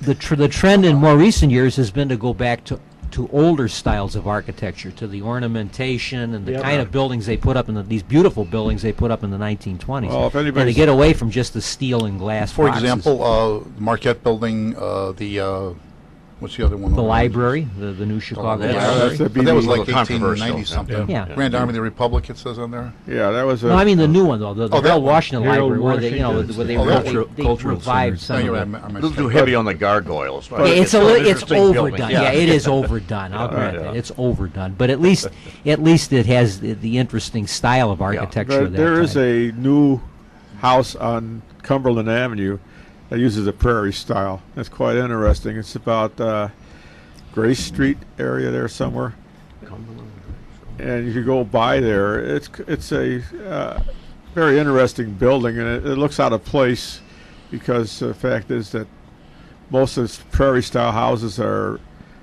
built in the last one was more or less in the 30s, and all of a sudden they're resurrecting this one. There's also another one on Oak Park Avenue in Oak Park that's very similar prairie style. It was relatively new. With the cantilevers, I think. Yeah, What do we mean by prairie style? What is that? They're long and they're low and they Loaded, really yeah. blend A lot into of the- cow more crap. horizontal. Yeah. They're more horizontal than vertical. Earth tone colors is important. Yeah, like it's the not reds so and necessarily yellows, so. they're squat, but the Long E. impression The you lines get, are it's, horizontal. lines there. It makes you look like it's longer than it really is. Right. I like that idea that they put into the Tribune Tower of pieces of All the little stones of from all the little historic stones, buildings, and the new That's one real now. interesting. castles. Yeah. Wonder how many people walk right by that and They don't even- know what. I remember And they have a several piece times of spending the, spending an hour or so just walking around Yeah. and looking at each of those They stones. have and where- a piece of the Twin Towers now in there too. Do they? But had- could you they do had that it. today, though? Take a piece out of the pyramid and put it on. I think there'd be second thoughts about that. No, but- Sort of Hey, politically I incorrect know attitude. guys that'll do that anytime. Go on But- the west side. Well, I was looking for a job one time. I was Piece laid of the off, pyramid, no problem. and they had an engineering group. Just in go out to Las Tribune Vegas Tower, and and I said, "Well, I'll take a go chunk in there and off. take a look and see if they got any openings." So I went in the Tribune Tower, went all the way up to the top floor, and looked out there on the flying buttresses and everything else. Quite a spectacular view up there. Did you get into McCormick's office at all? No, he wasn't around at the time. Oh. He The kept the doors locked. Uh-oh. if you remember interesting the church that escaped the 1871 fire. Ooh, yeah. Do you remember that church on Roosevelt Road? What? Holy Family. Holy Family? Holy Family. Yeah. That sounds right. And a friend of mine, a guy I grew up with, in fact, he was on our program once. Father, Father George Lane. Yeah. Right. Uh, We'll have to bring him back. rebuilt that place, and after the cardinal, after the city took it over from the Jesuits, Father Jerry Boland was the administrator. He's no more. He's moved on now too. But this is a few years back, and when they took over, Boland called me and asked me to come over, and if I knew somebody that could get into the safe. There was a huge door safe, 10-foot. John's shaking his head.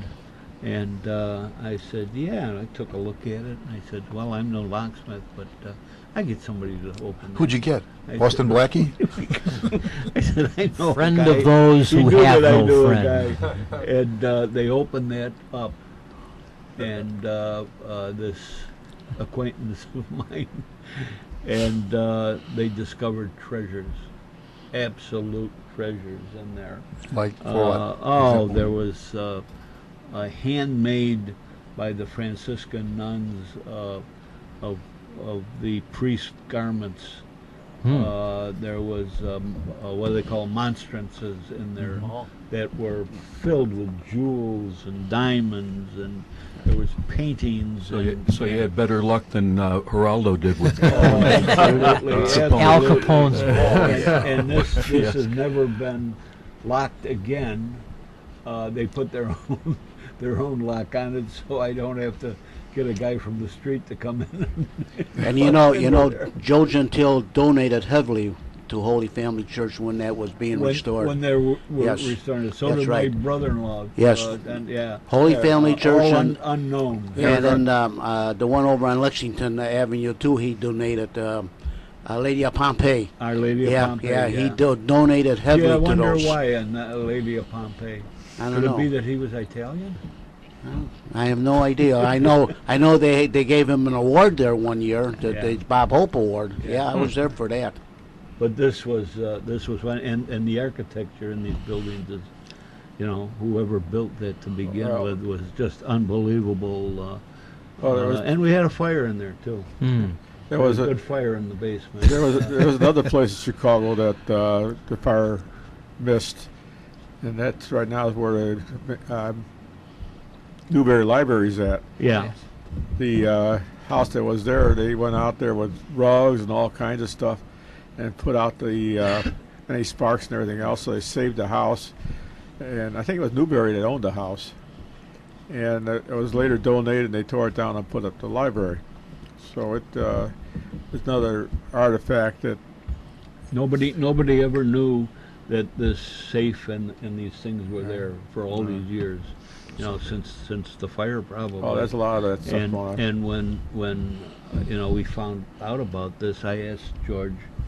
I said, "Hey, he was the one that resurrected this place. I said, you didn't know that was there? He says, yeah. He says, yeah, I know that safe was there. He says, but I had more important things to do, like saving the roof and putting the roof on. Any Doing that. any old comic books or anything like that? No, I don't think so.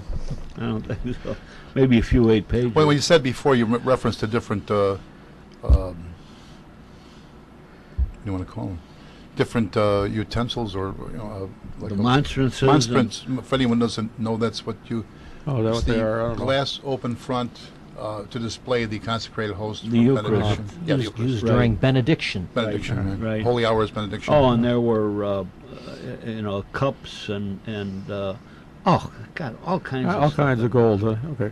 All kinds of Well, stuff. there's one other little trivia. And some of that stuff is put out at different times, John. You know that. They'll put it out to show people. Otherwise, it's all locked up. Did you get over there very much too? No, I No, couldn't. he's got It's too many too light big. fingers. My pockets weren't that big. I was going to say, how Well- much did you get for the? Well, the other thing is what other building technique was discovered during the Chicago fire? You said it before. I think it was prefabricated size of lumber or what? No. No? It was a very technique it's heavily used right now in fire protection. Okay. Cladding. I think I was on the show. Cladding the buildings with stone. Water. Asbestos. Waterproof. No. It's much simpler than that. Much simpler. It had to do with they used asbestos at one time, but what it was when they ever see the house buildings when they put up the beams, they cover the beams in concrete. So that Reinforced. no, it's not reinforcement. It's a stop. They had a fire from melting the steel structure. Metal. Oh, the metal. Okay. Yeah, they've got that at Soldier Field. Yeah. At one time, they did with asbestos, but asbestos is now outlawed. Yeah. And they use gunite now, as they call it. And it works quite well. And it was discovered because they just built I believe it was the Hilton Hotel. And, not the Hilton, anyways, one of the hotels, I forgot which Motel one. 6.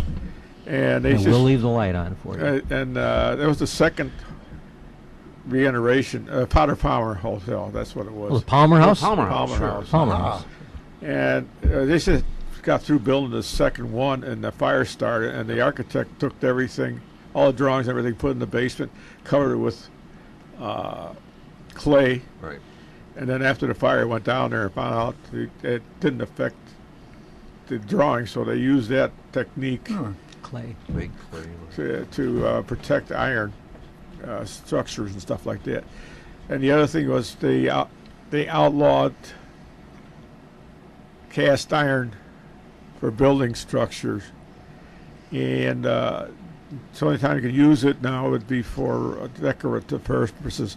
So you got the Sullivan Building downtown, which used to be known as Carson's Building, and then right next to the Chicago Theater, there's another building that has cast iron Grill front. work. Yeah, so it's Cast iron is only used for decorations now. yeah, And it was used back then, all of those gargoyles and, yeah, but it also and used different structure. things and that. That's what's nice about some of those buildings. They put those up and you really have to take a look to see what they are. But they also use it for structural purposes. The, They did, huh? Yeah, and that's Steel superseded that, right? yeah. You know, It was cast You know, iron after didn't the hold up fire- too well because of the fact when you riveted cast iron, it had a tendency to crack. After the fire, they said, no more of this, no more. Yeah, they learned from their wood. mistakes. Yeah, Sure. yeah. Well, And so that's why a big influx of Irish and Well, somebody had to dig the tunnel. Scottish. Don Amici was the mayor, and he was on the ball, German, so he and knew they all what came was in. going All on. these bricklayers came Tower in. at City and, Hall. Masons. Well, they They also came in and they all got You've seen jobs. in That's old how they Chicago. rebuilt. they all Masons? Yeah. What about Yeah. Knights of Columbus? Tyrone. Yeah. No, they No? didn't. No, Well, they they all- just And they is that did the Alice swords. Faye? they also had to dig the I&M Canal too, was the Irish labor. Yeah, it runs right past my house. Well, you know what I tell people, anyone that's downtown and looking for something to do, if you want to take a look at what the old grand hotels look like, just, walk in and check out the lobby Oh, they're beautiful. of the Hilton and also the lobby of the reminded me of talking about the Palmer House. Palmer House. The lobby of the Palmer House. And Yeah. I mean, how impressive those Right. hotels must have been. And they're impressive enough right now. Yeah. But I mean, and when they were originally built, just to think about the opulence of someone maybe from a small town coming in and walking into, the lobby of the classic Grand Hotel. Oh, The Their bank, bathrooms were I know not they nicer showed than this most people's on that homes. Jeffrey Bear tour, was the old Continental Illinois Bank building, right, which right, is now, yeah. I think, the Bank of America. Right. Oh, yeah, That right. magnificent Right, lobby, yes, the yeah. hallway, Right. the Great mosaic, great the example. columns, just Yeah. a beautiful. Well, Great example. I And thought the you were gonna Rookery, say which that they- you were pushing Yeah, them down there Rookery to is- go The to Rookery, strip which has joints, been but they're restored to yeah, its they're all- its they're all grand- that was, Rookery that was before, another yeah. Frank Lloyd Anchorage Wright building. doing. that was Frank. Yeah, that was the story of the Rookery is sort of interesting in itself because of the fact that after the fire, they had the water tank there for that's water right. supply. And it's a then temporary they- library. Yeah, Yeah, and then the they Queen drained it Victoria out and used it as a donated temporary books. library, and there was a lot of birds in there. Now, it's a question of whether the Rookery is called because of the birds or because of the idiots that used to gather in the place. But anyways, it maintained the name when they put up the building there. They call it the Rookery because of the fact that it's momentum of the Birds. birds and stuff like that. You look at you go down the Rookery and look on the outside, you'll see birds Yeah, they embellished embellished with- it all over the place. Yeah, yeah. It's like the Fisher Building has a lot of fish Yeah. in the Our ornamentation. headquarters was down Two other for a while buildings in we- the Rookery. We ought to mention LaSalle and Adams? for 25 years, roughly 25 years, the tallest building in the city of Chicago was the Board of Trade building. Well, the Palm Olive building was there too. But the Board of Trade, until they built the Prudential building, from like 1930 until the Prudential building was built in like 54 or 55. And the Board of Trade, of course, is famous for that aluminum Art Deco statue of Ceres at the top of the Ceres, the God of- Roman god of God- grain. God of grain. That's where cereal comes from. Yeah. Yeah, they found the original model for that too. Who was And she? it's- Yeah, they were- I forgot her name now, but they Yeah, Jeffrey Bear was Very young talking about girl. her. at that She was time. only 14 years She old. or died something not like that many. She died just a few years ago. Yeah. Yeah. But the other one that was tall was the Palm Olive building, Oh, which the, now with, is with the Lindbergh. It was always called the Palmolive Beacon, but I guess the official name of it was the Lindbergh Right, Beacon. building. That's right. Yep. I remember as a kid used to see that all the time. Then See they started putting up buildings taller, and then Yeah. you had to finally turn it off. Well, the police was- had Became the the Playboy blue building. light Yeah. down. That was a landmark. Again, when I was a kid, when you would drive to the Loop, you would see that Yeah. that rotating Right. beam of the Palmolive Right. building, and that was distinctive. It was another thing that Chicago has lost, something distinctive. Oh, the other it's one lost. used to be too was the old Drake's Hotel was quite impressive. You go in there with all the ballrooms and everything else. I was there one time, and women were walking around with the sashes and all stuff. Apparently, it was some kind of diplomatic type of thing. And it was sort of funny with a low cut back with a big bra strap across the back. You know how to. I said, okay, whatever. I was born and raised over at 3528 North Oakley Avenue, just at Addison and Oakley. And at nighttime, when it would be real dark out, we used to see that beacon used to come in the front room. Oh, sure. And one time my dad says, "What is that flashing light?" And then we realized the fact it was the beacon from downtown. Yeah, that was a Until they landmark. built the big buildings down there. Then. I grew up in that area too because I used to watch the fireworks from Riverview all the time at Oh, 4th of God. July. There's been a big to-do about Donald Trump putting his name Yeah, I on know. that tower, which I drove downtown. It's his building. If he wants to put my attitude is if he wants to put his name on it, it's his business. Right. But I can remember the Palmolive building in big letters had the word Palmolive at the top. And the other building I would mention, it's now the Civic Opera House, but it was once known as the Kemper Insurance Building. Right. Yep. And they had in huge letters, illuminated at night, Kemper. The word Kemper was spelled out on that building. Well, the So Santa this Fe- is not nothing new of someone in Right, business right. putting their name on well, the building. Santa Fe building has Santa Fe Santa across Fe? the top. I think you And say now that. they got paid to put somebody else's name up there for who it was. Well, doesn't the Tribune have their name on the building? The No. Tribune, didn't they have it at one time? They got a name, but not in that Gothic high. Not big. letters, There's nothing yeah. big like that. Yeah. But I mean, there have been other buildings down Yeah, there. The Allerton Hotel. Yes. The word Allerton was Well, emblazoned. the other The one Tip was the Top other Tap, side. yeah. Tip Yeah. Top Tap. Bankers Yeah. Building, Still there. Bankers Life and Casualty, right there. at Clark But and the other Adams, one something was like that. a sign used to be across the Chicago River, used to American Family Flakes. Well, I think half the controversy about the Trump sign was Trump himself. Yeah. His name. That's, Yeah. that's all it Yeah, was. but see, nobody but- knows Very what good. American Family Flakes is anymore. It was quite a You still make that? it was quite a laundry soap, and he also used to have a bar soap. Yeah, but And you know, you didn't want to take a bath with the with the A bar little soap. harsh. people today think They American call it lye soap for nothing. Sounds like lava. American soap. Family Flicks are like the Kardashians. You know, Kardashians. That was old Once stuff. again, that's Jack Ryan. I think it was old. Send old, all policemen comments that to took Jack out all- Ryan. Old retired policemen. You know, Yeah. Oh, yeah, that's true. talking about impressive structures. How about all the old theaters that eventually turned into movie houses? That's like the Oh, yeah. Chicago Theater. I think. Are there any others remaining? Oh, you got the Oh, North yeah. Shore, you Different got the names, yeah. Uptown, you got Yeah. But I mean, that Yeah, impressive because I Uptown, remember not- on the it's south, early. on the south side we had the Southtown, and that was Yeah. really an it impressive. takes so much Tivoli, money They had to a keep pond. them up. They had a pond in the just inside the entrance of the theater that they used to have swans swimming in the pond. Oh, yeah? Oh, Yeah. yeah. Yeah, that was really. Yeah, well, old- And they're still around. They're- Playground for the Belvin and kids. You know, Cats. somebody to watch them. You know, Yeah. like a real was a. Yeah, the old Belvin and Cats Belvin movie and houses. Cats. Yeah. Sure.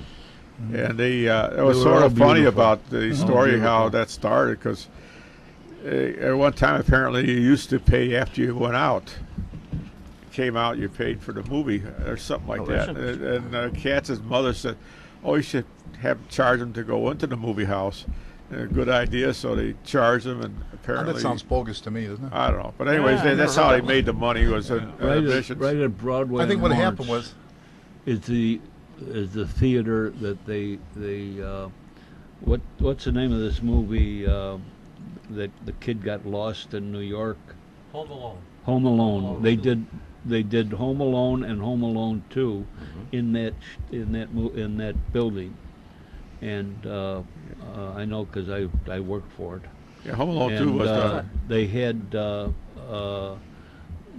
they tore it apart, and you know, with all those scenes and that, and then they put it all back together again.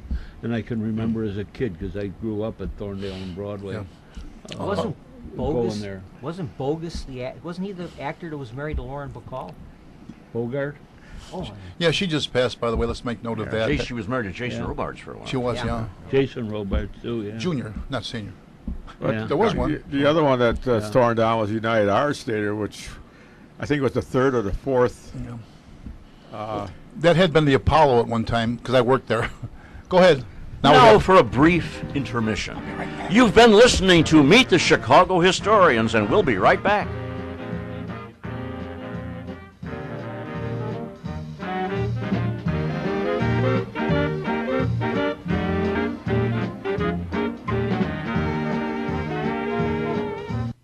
Hey friends, do you need an awning over your front, side, or back door? Or your windows? How about a canopy for your carport? Or a patio cover over your patio so you can enjoy being outside in case of rain? All you have to do is call Awnings and More, and Raphael Bogus will drive over, measure up whatever you need, and go from there. You can call Awnings and More at area code 773-710-8403 or 847-890-1447. So if you need awnings for your windows or doors, call Raphael Bogus at Awnings and More at area code 773-710-8403 or 847-890-1447. Now, Raphael also installs hand railings for your front, side, or back steps. You must be safe when you go up and down the steps, especially in bad weather. So for awnings or handrails, call Raphael Bogus at area code 773-710-8403 or 847-890-1447. Again, Awnings and More for awnings and handrails, Call Raphael Bogus at 773-710-8403 or 847-890-1447.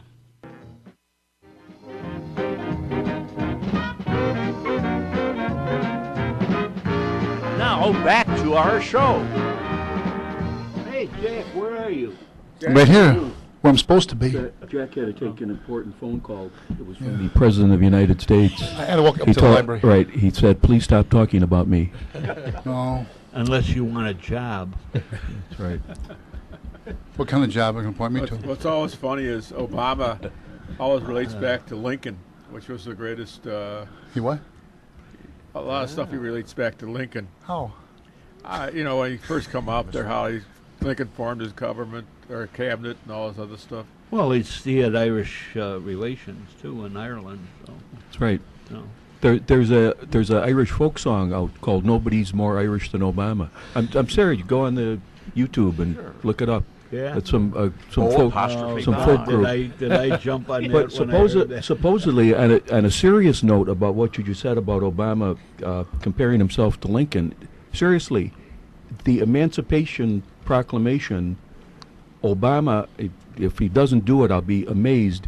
He sincerely believes that by him pardoning all of the illegal immigrants, it will be a similar similar to the I'm serious.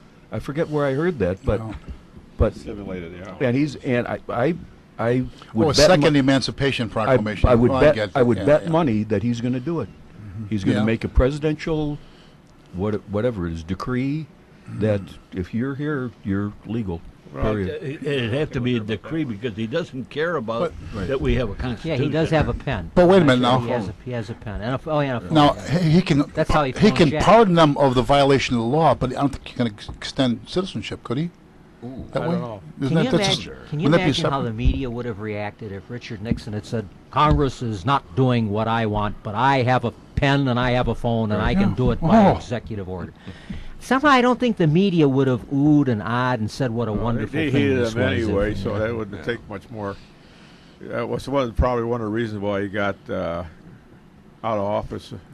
We had to wonder this whole Watergate thing. Of all years, I mean, McGovern didn't have a prayer, right? I mean, wasn't that No. the way I remember it? Well, you know, that Watergate was sort of But they didn't, BS. remember, they didn't know McGovern when this all started. They didn't know McGovern was going to be the nominee. This was all done earlier in the election procedure. You know, there was thought of that somebody else might have been.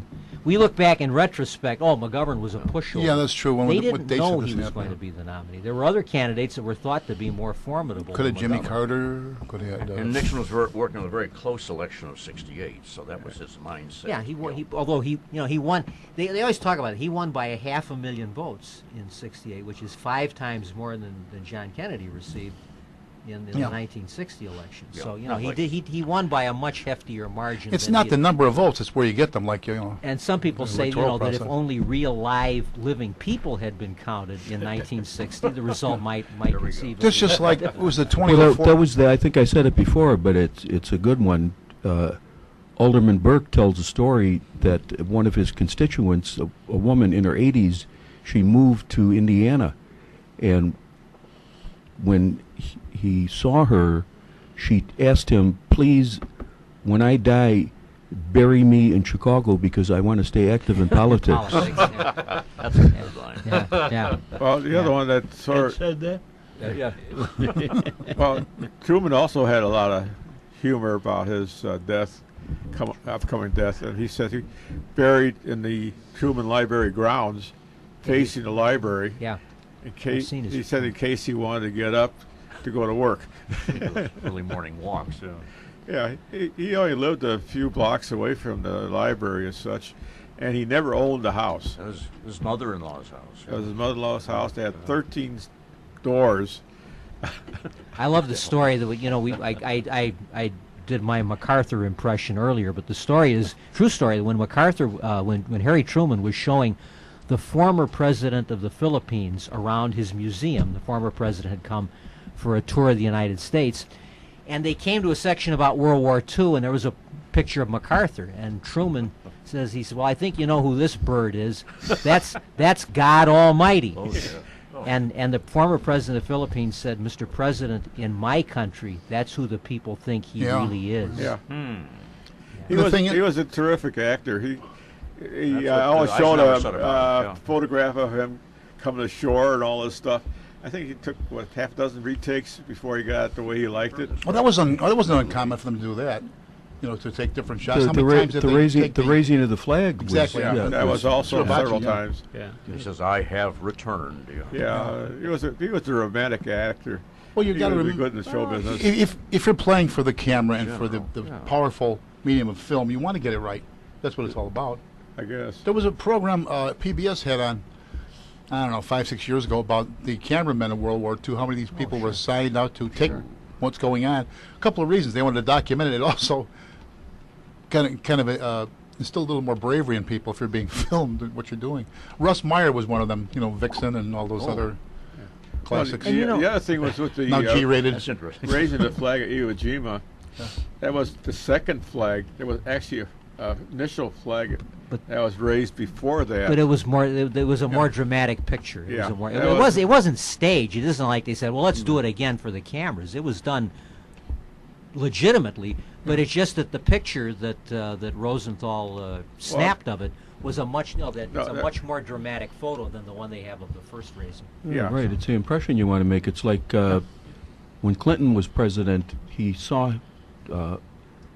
some film or whatever of him walking out of a church, and and he was carrying a Bible, and the Bible didn't show up that well, so he went out. He did it himself, but had someone else do it. Bought a bigger Bible with a cross on the front, so it was much more visible to show him.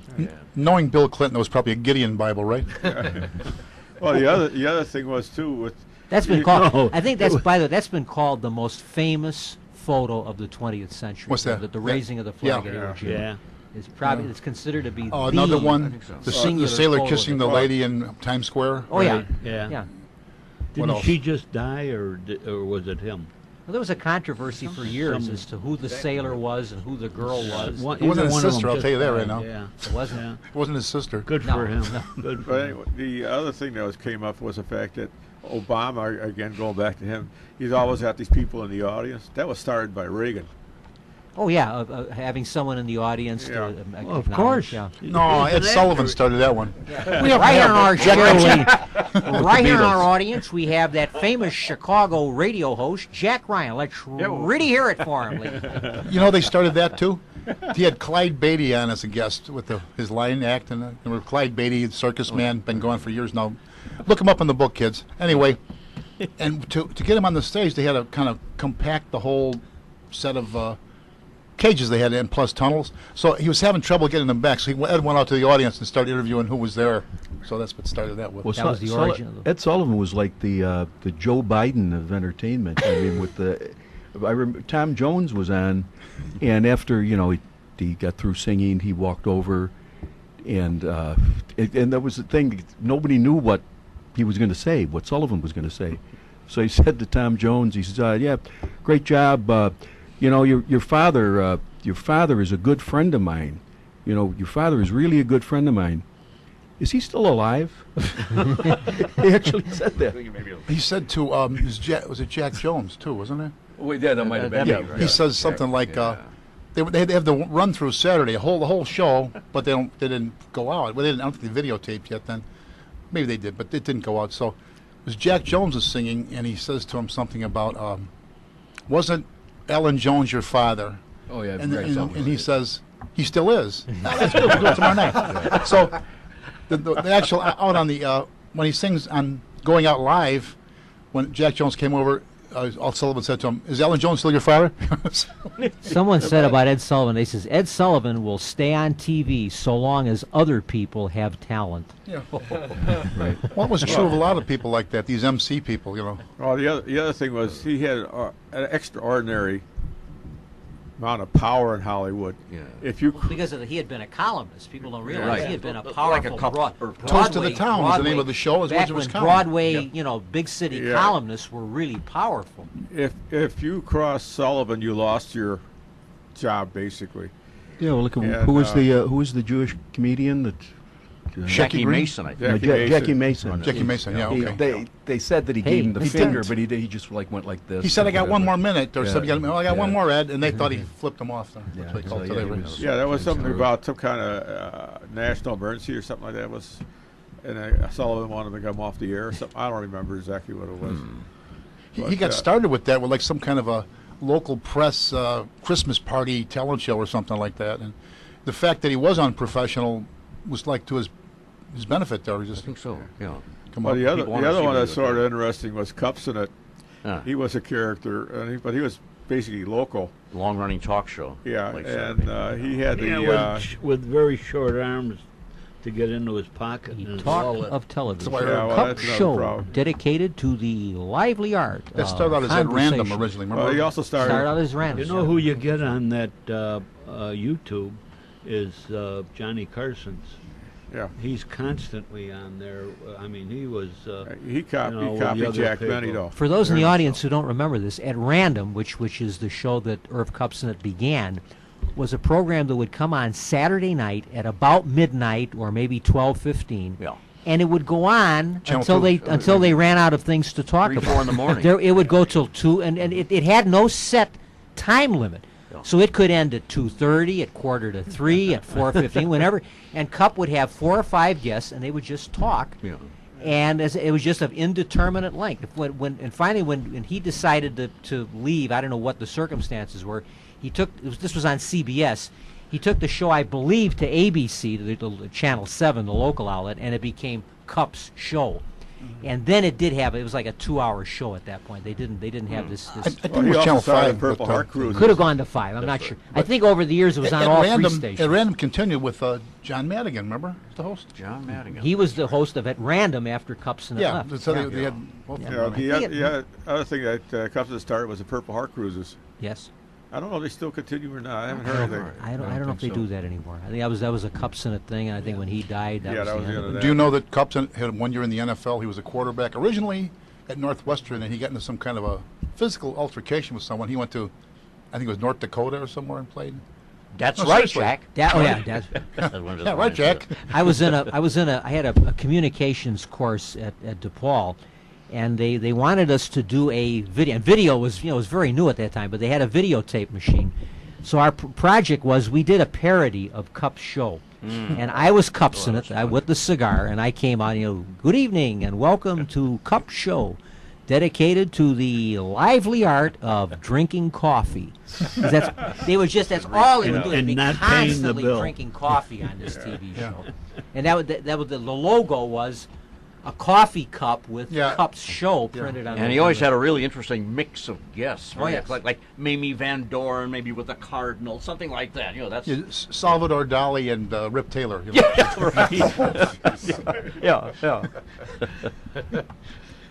But Do you remember all this stuff? Next record. No, it's been you got to realize I grew up in Iowa, so You are from Iowa. yeah, so you know, Far No, away. I've only been here Good April. thing Ken. All that happens there is Robert Preston is marching up and down the street leading a band. I mean, it's- I hope you're enjoying your stay here today. with Well, us. it's been interesting, But we used to come in to Chicago. It was a big deal.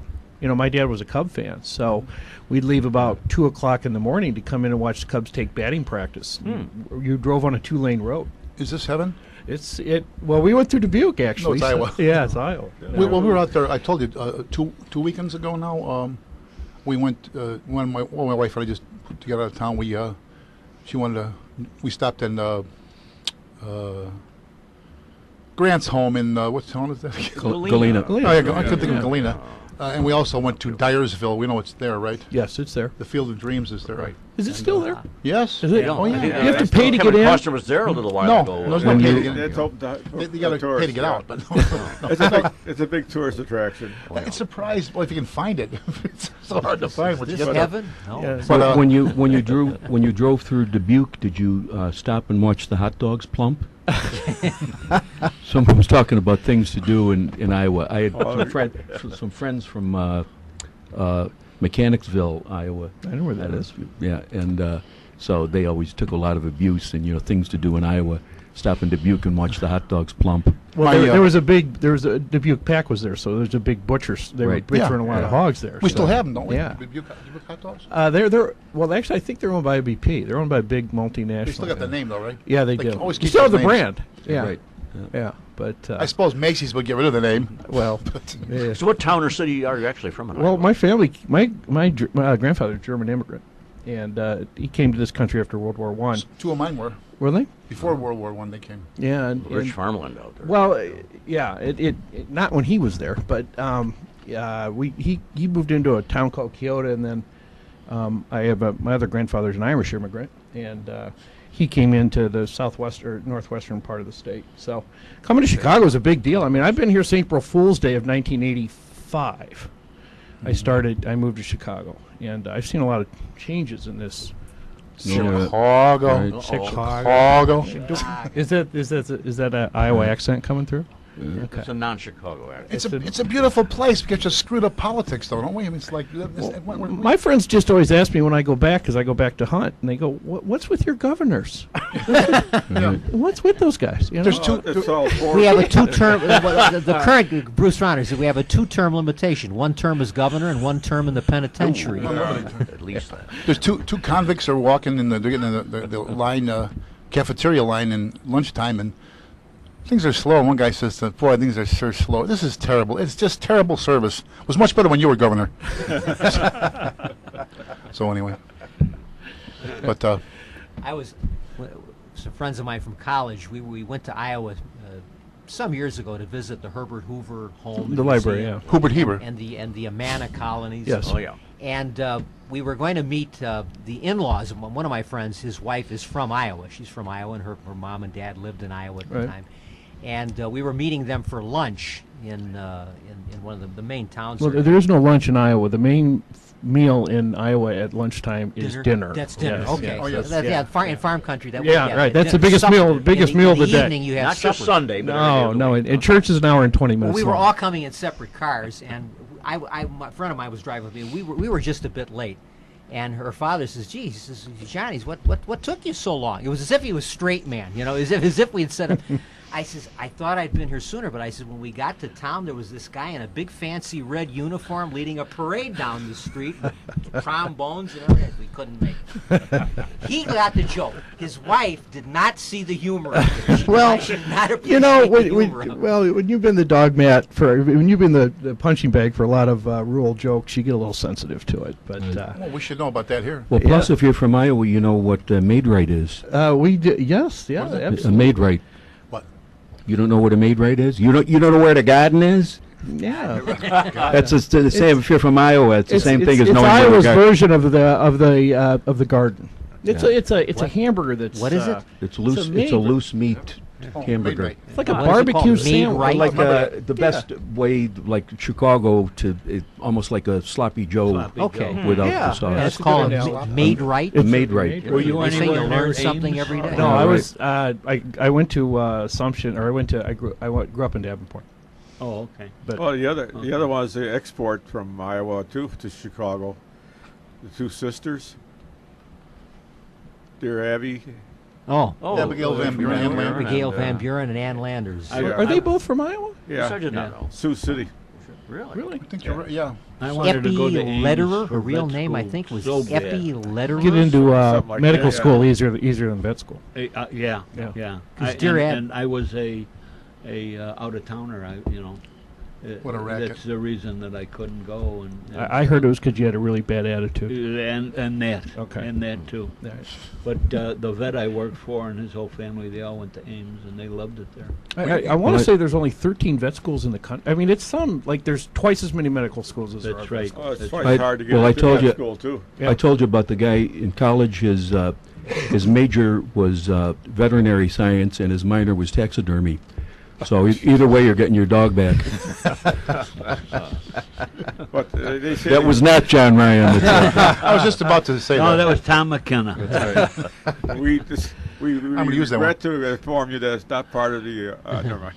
Now, How do we get on this? no, let's I talk don't about know. Iowa This for a was while now. architecture. Yeah, Iowa's good, clean You know, fun. Come People, on. I don't know why Iowa. people get this snooty attitude. Like if you're from somewhere else, you must be, know anything. Like Well, we know that from. nature. But I mean, I think you visit Iowa still places- has the floating gambling boats. They go down the river and back.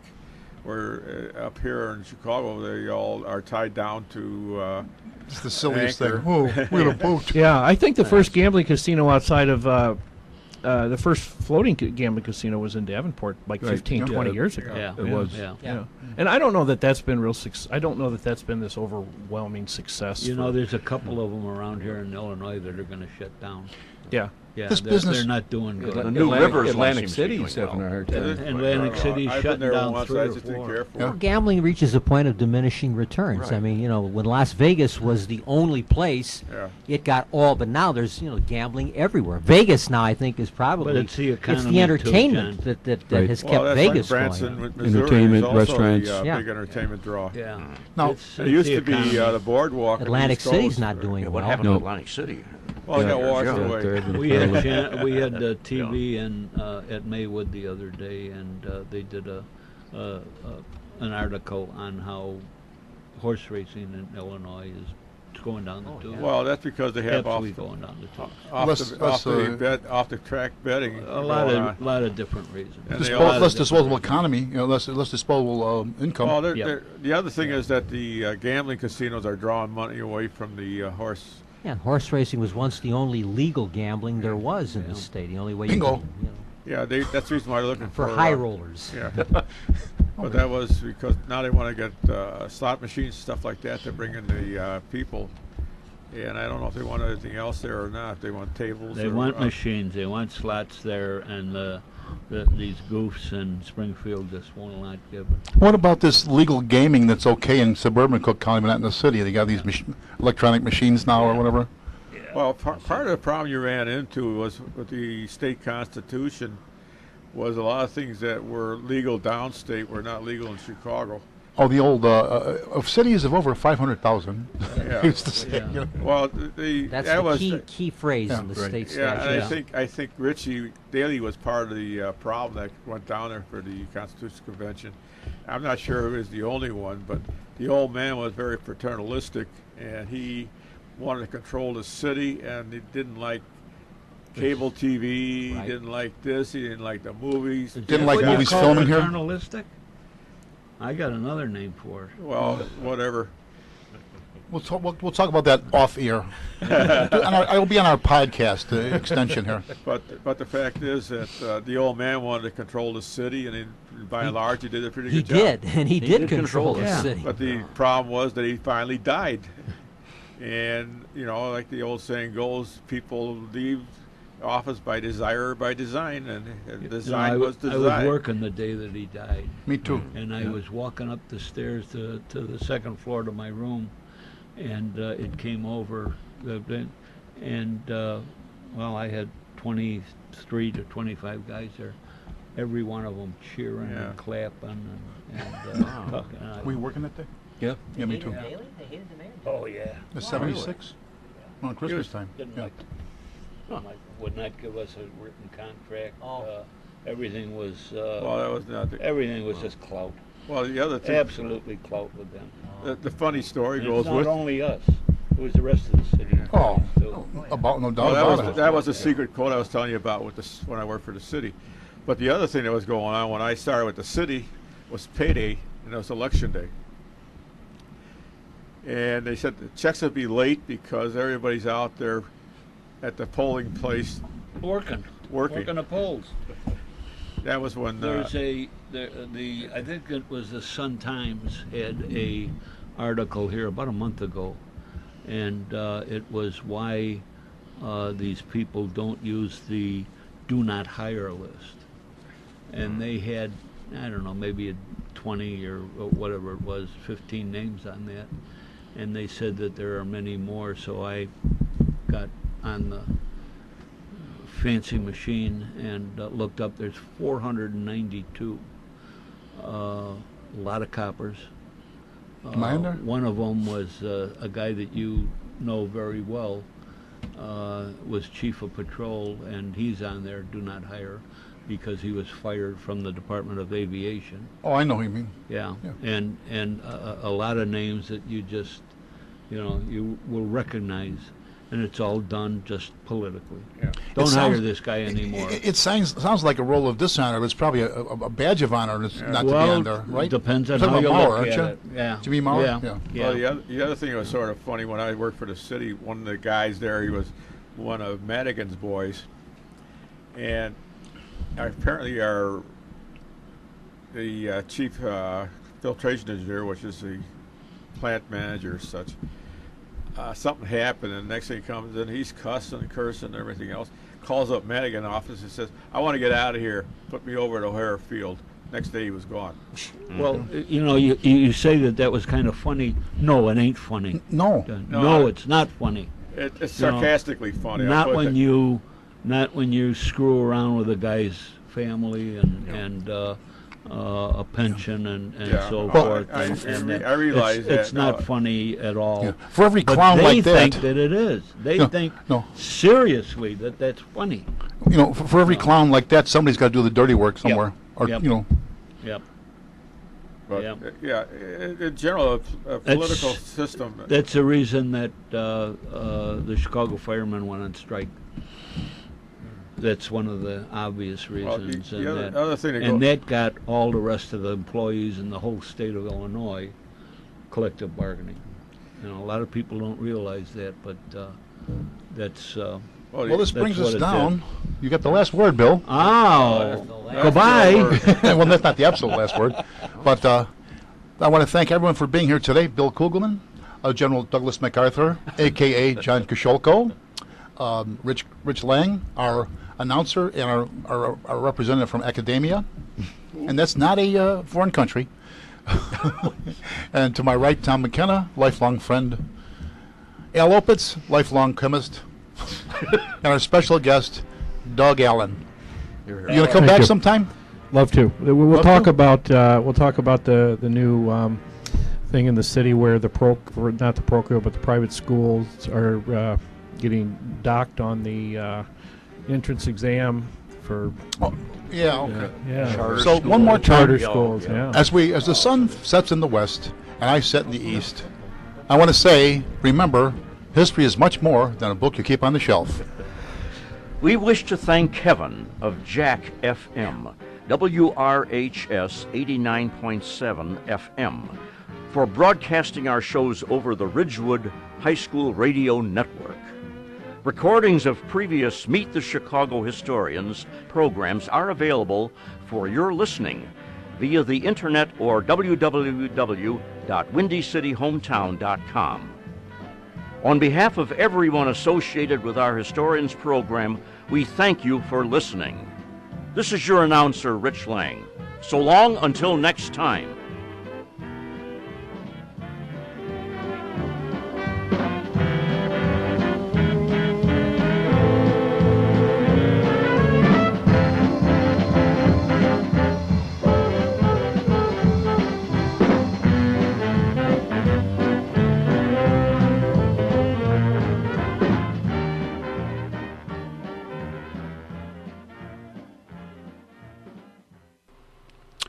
You have been listening to Meet the Chicago Historians from the John DeVita Broadcast Center on the Windy City Hometown Entertainment Network on Monday, August the 18th, the year 2014.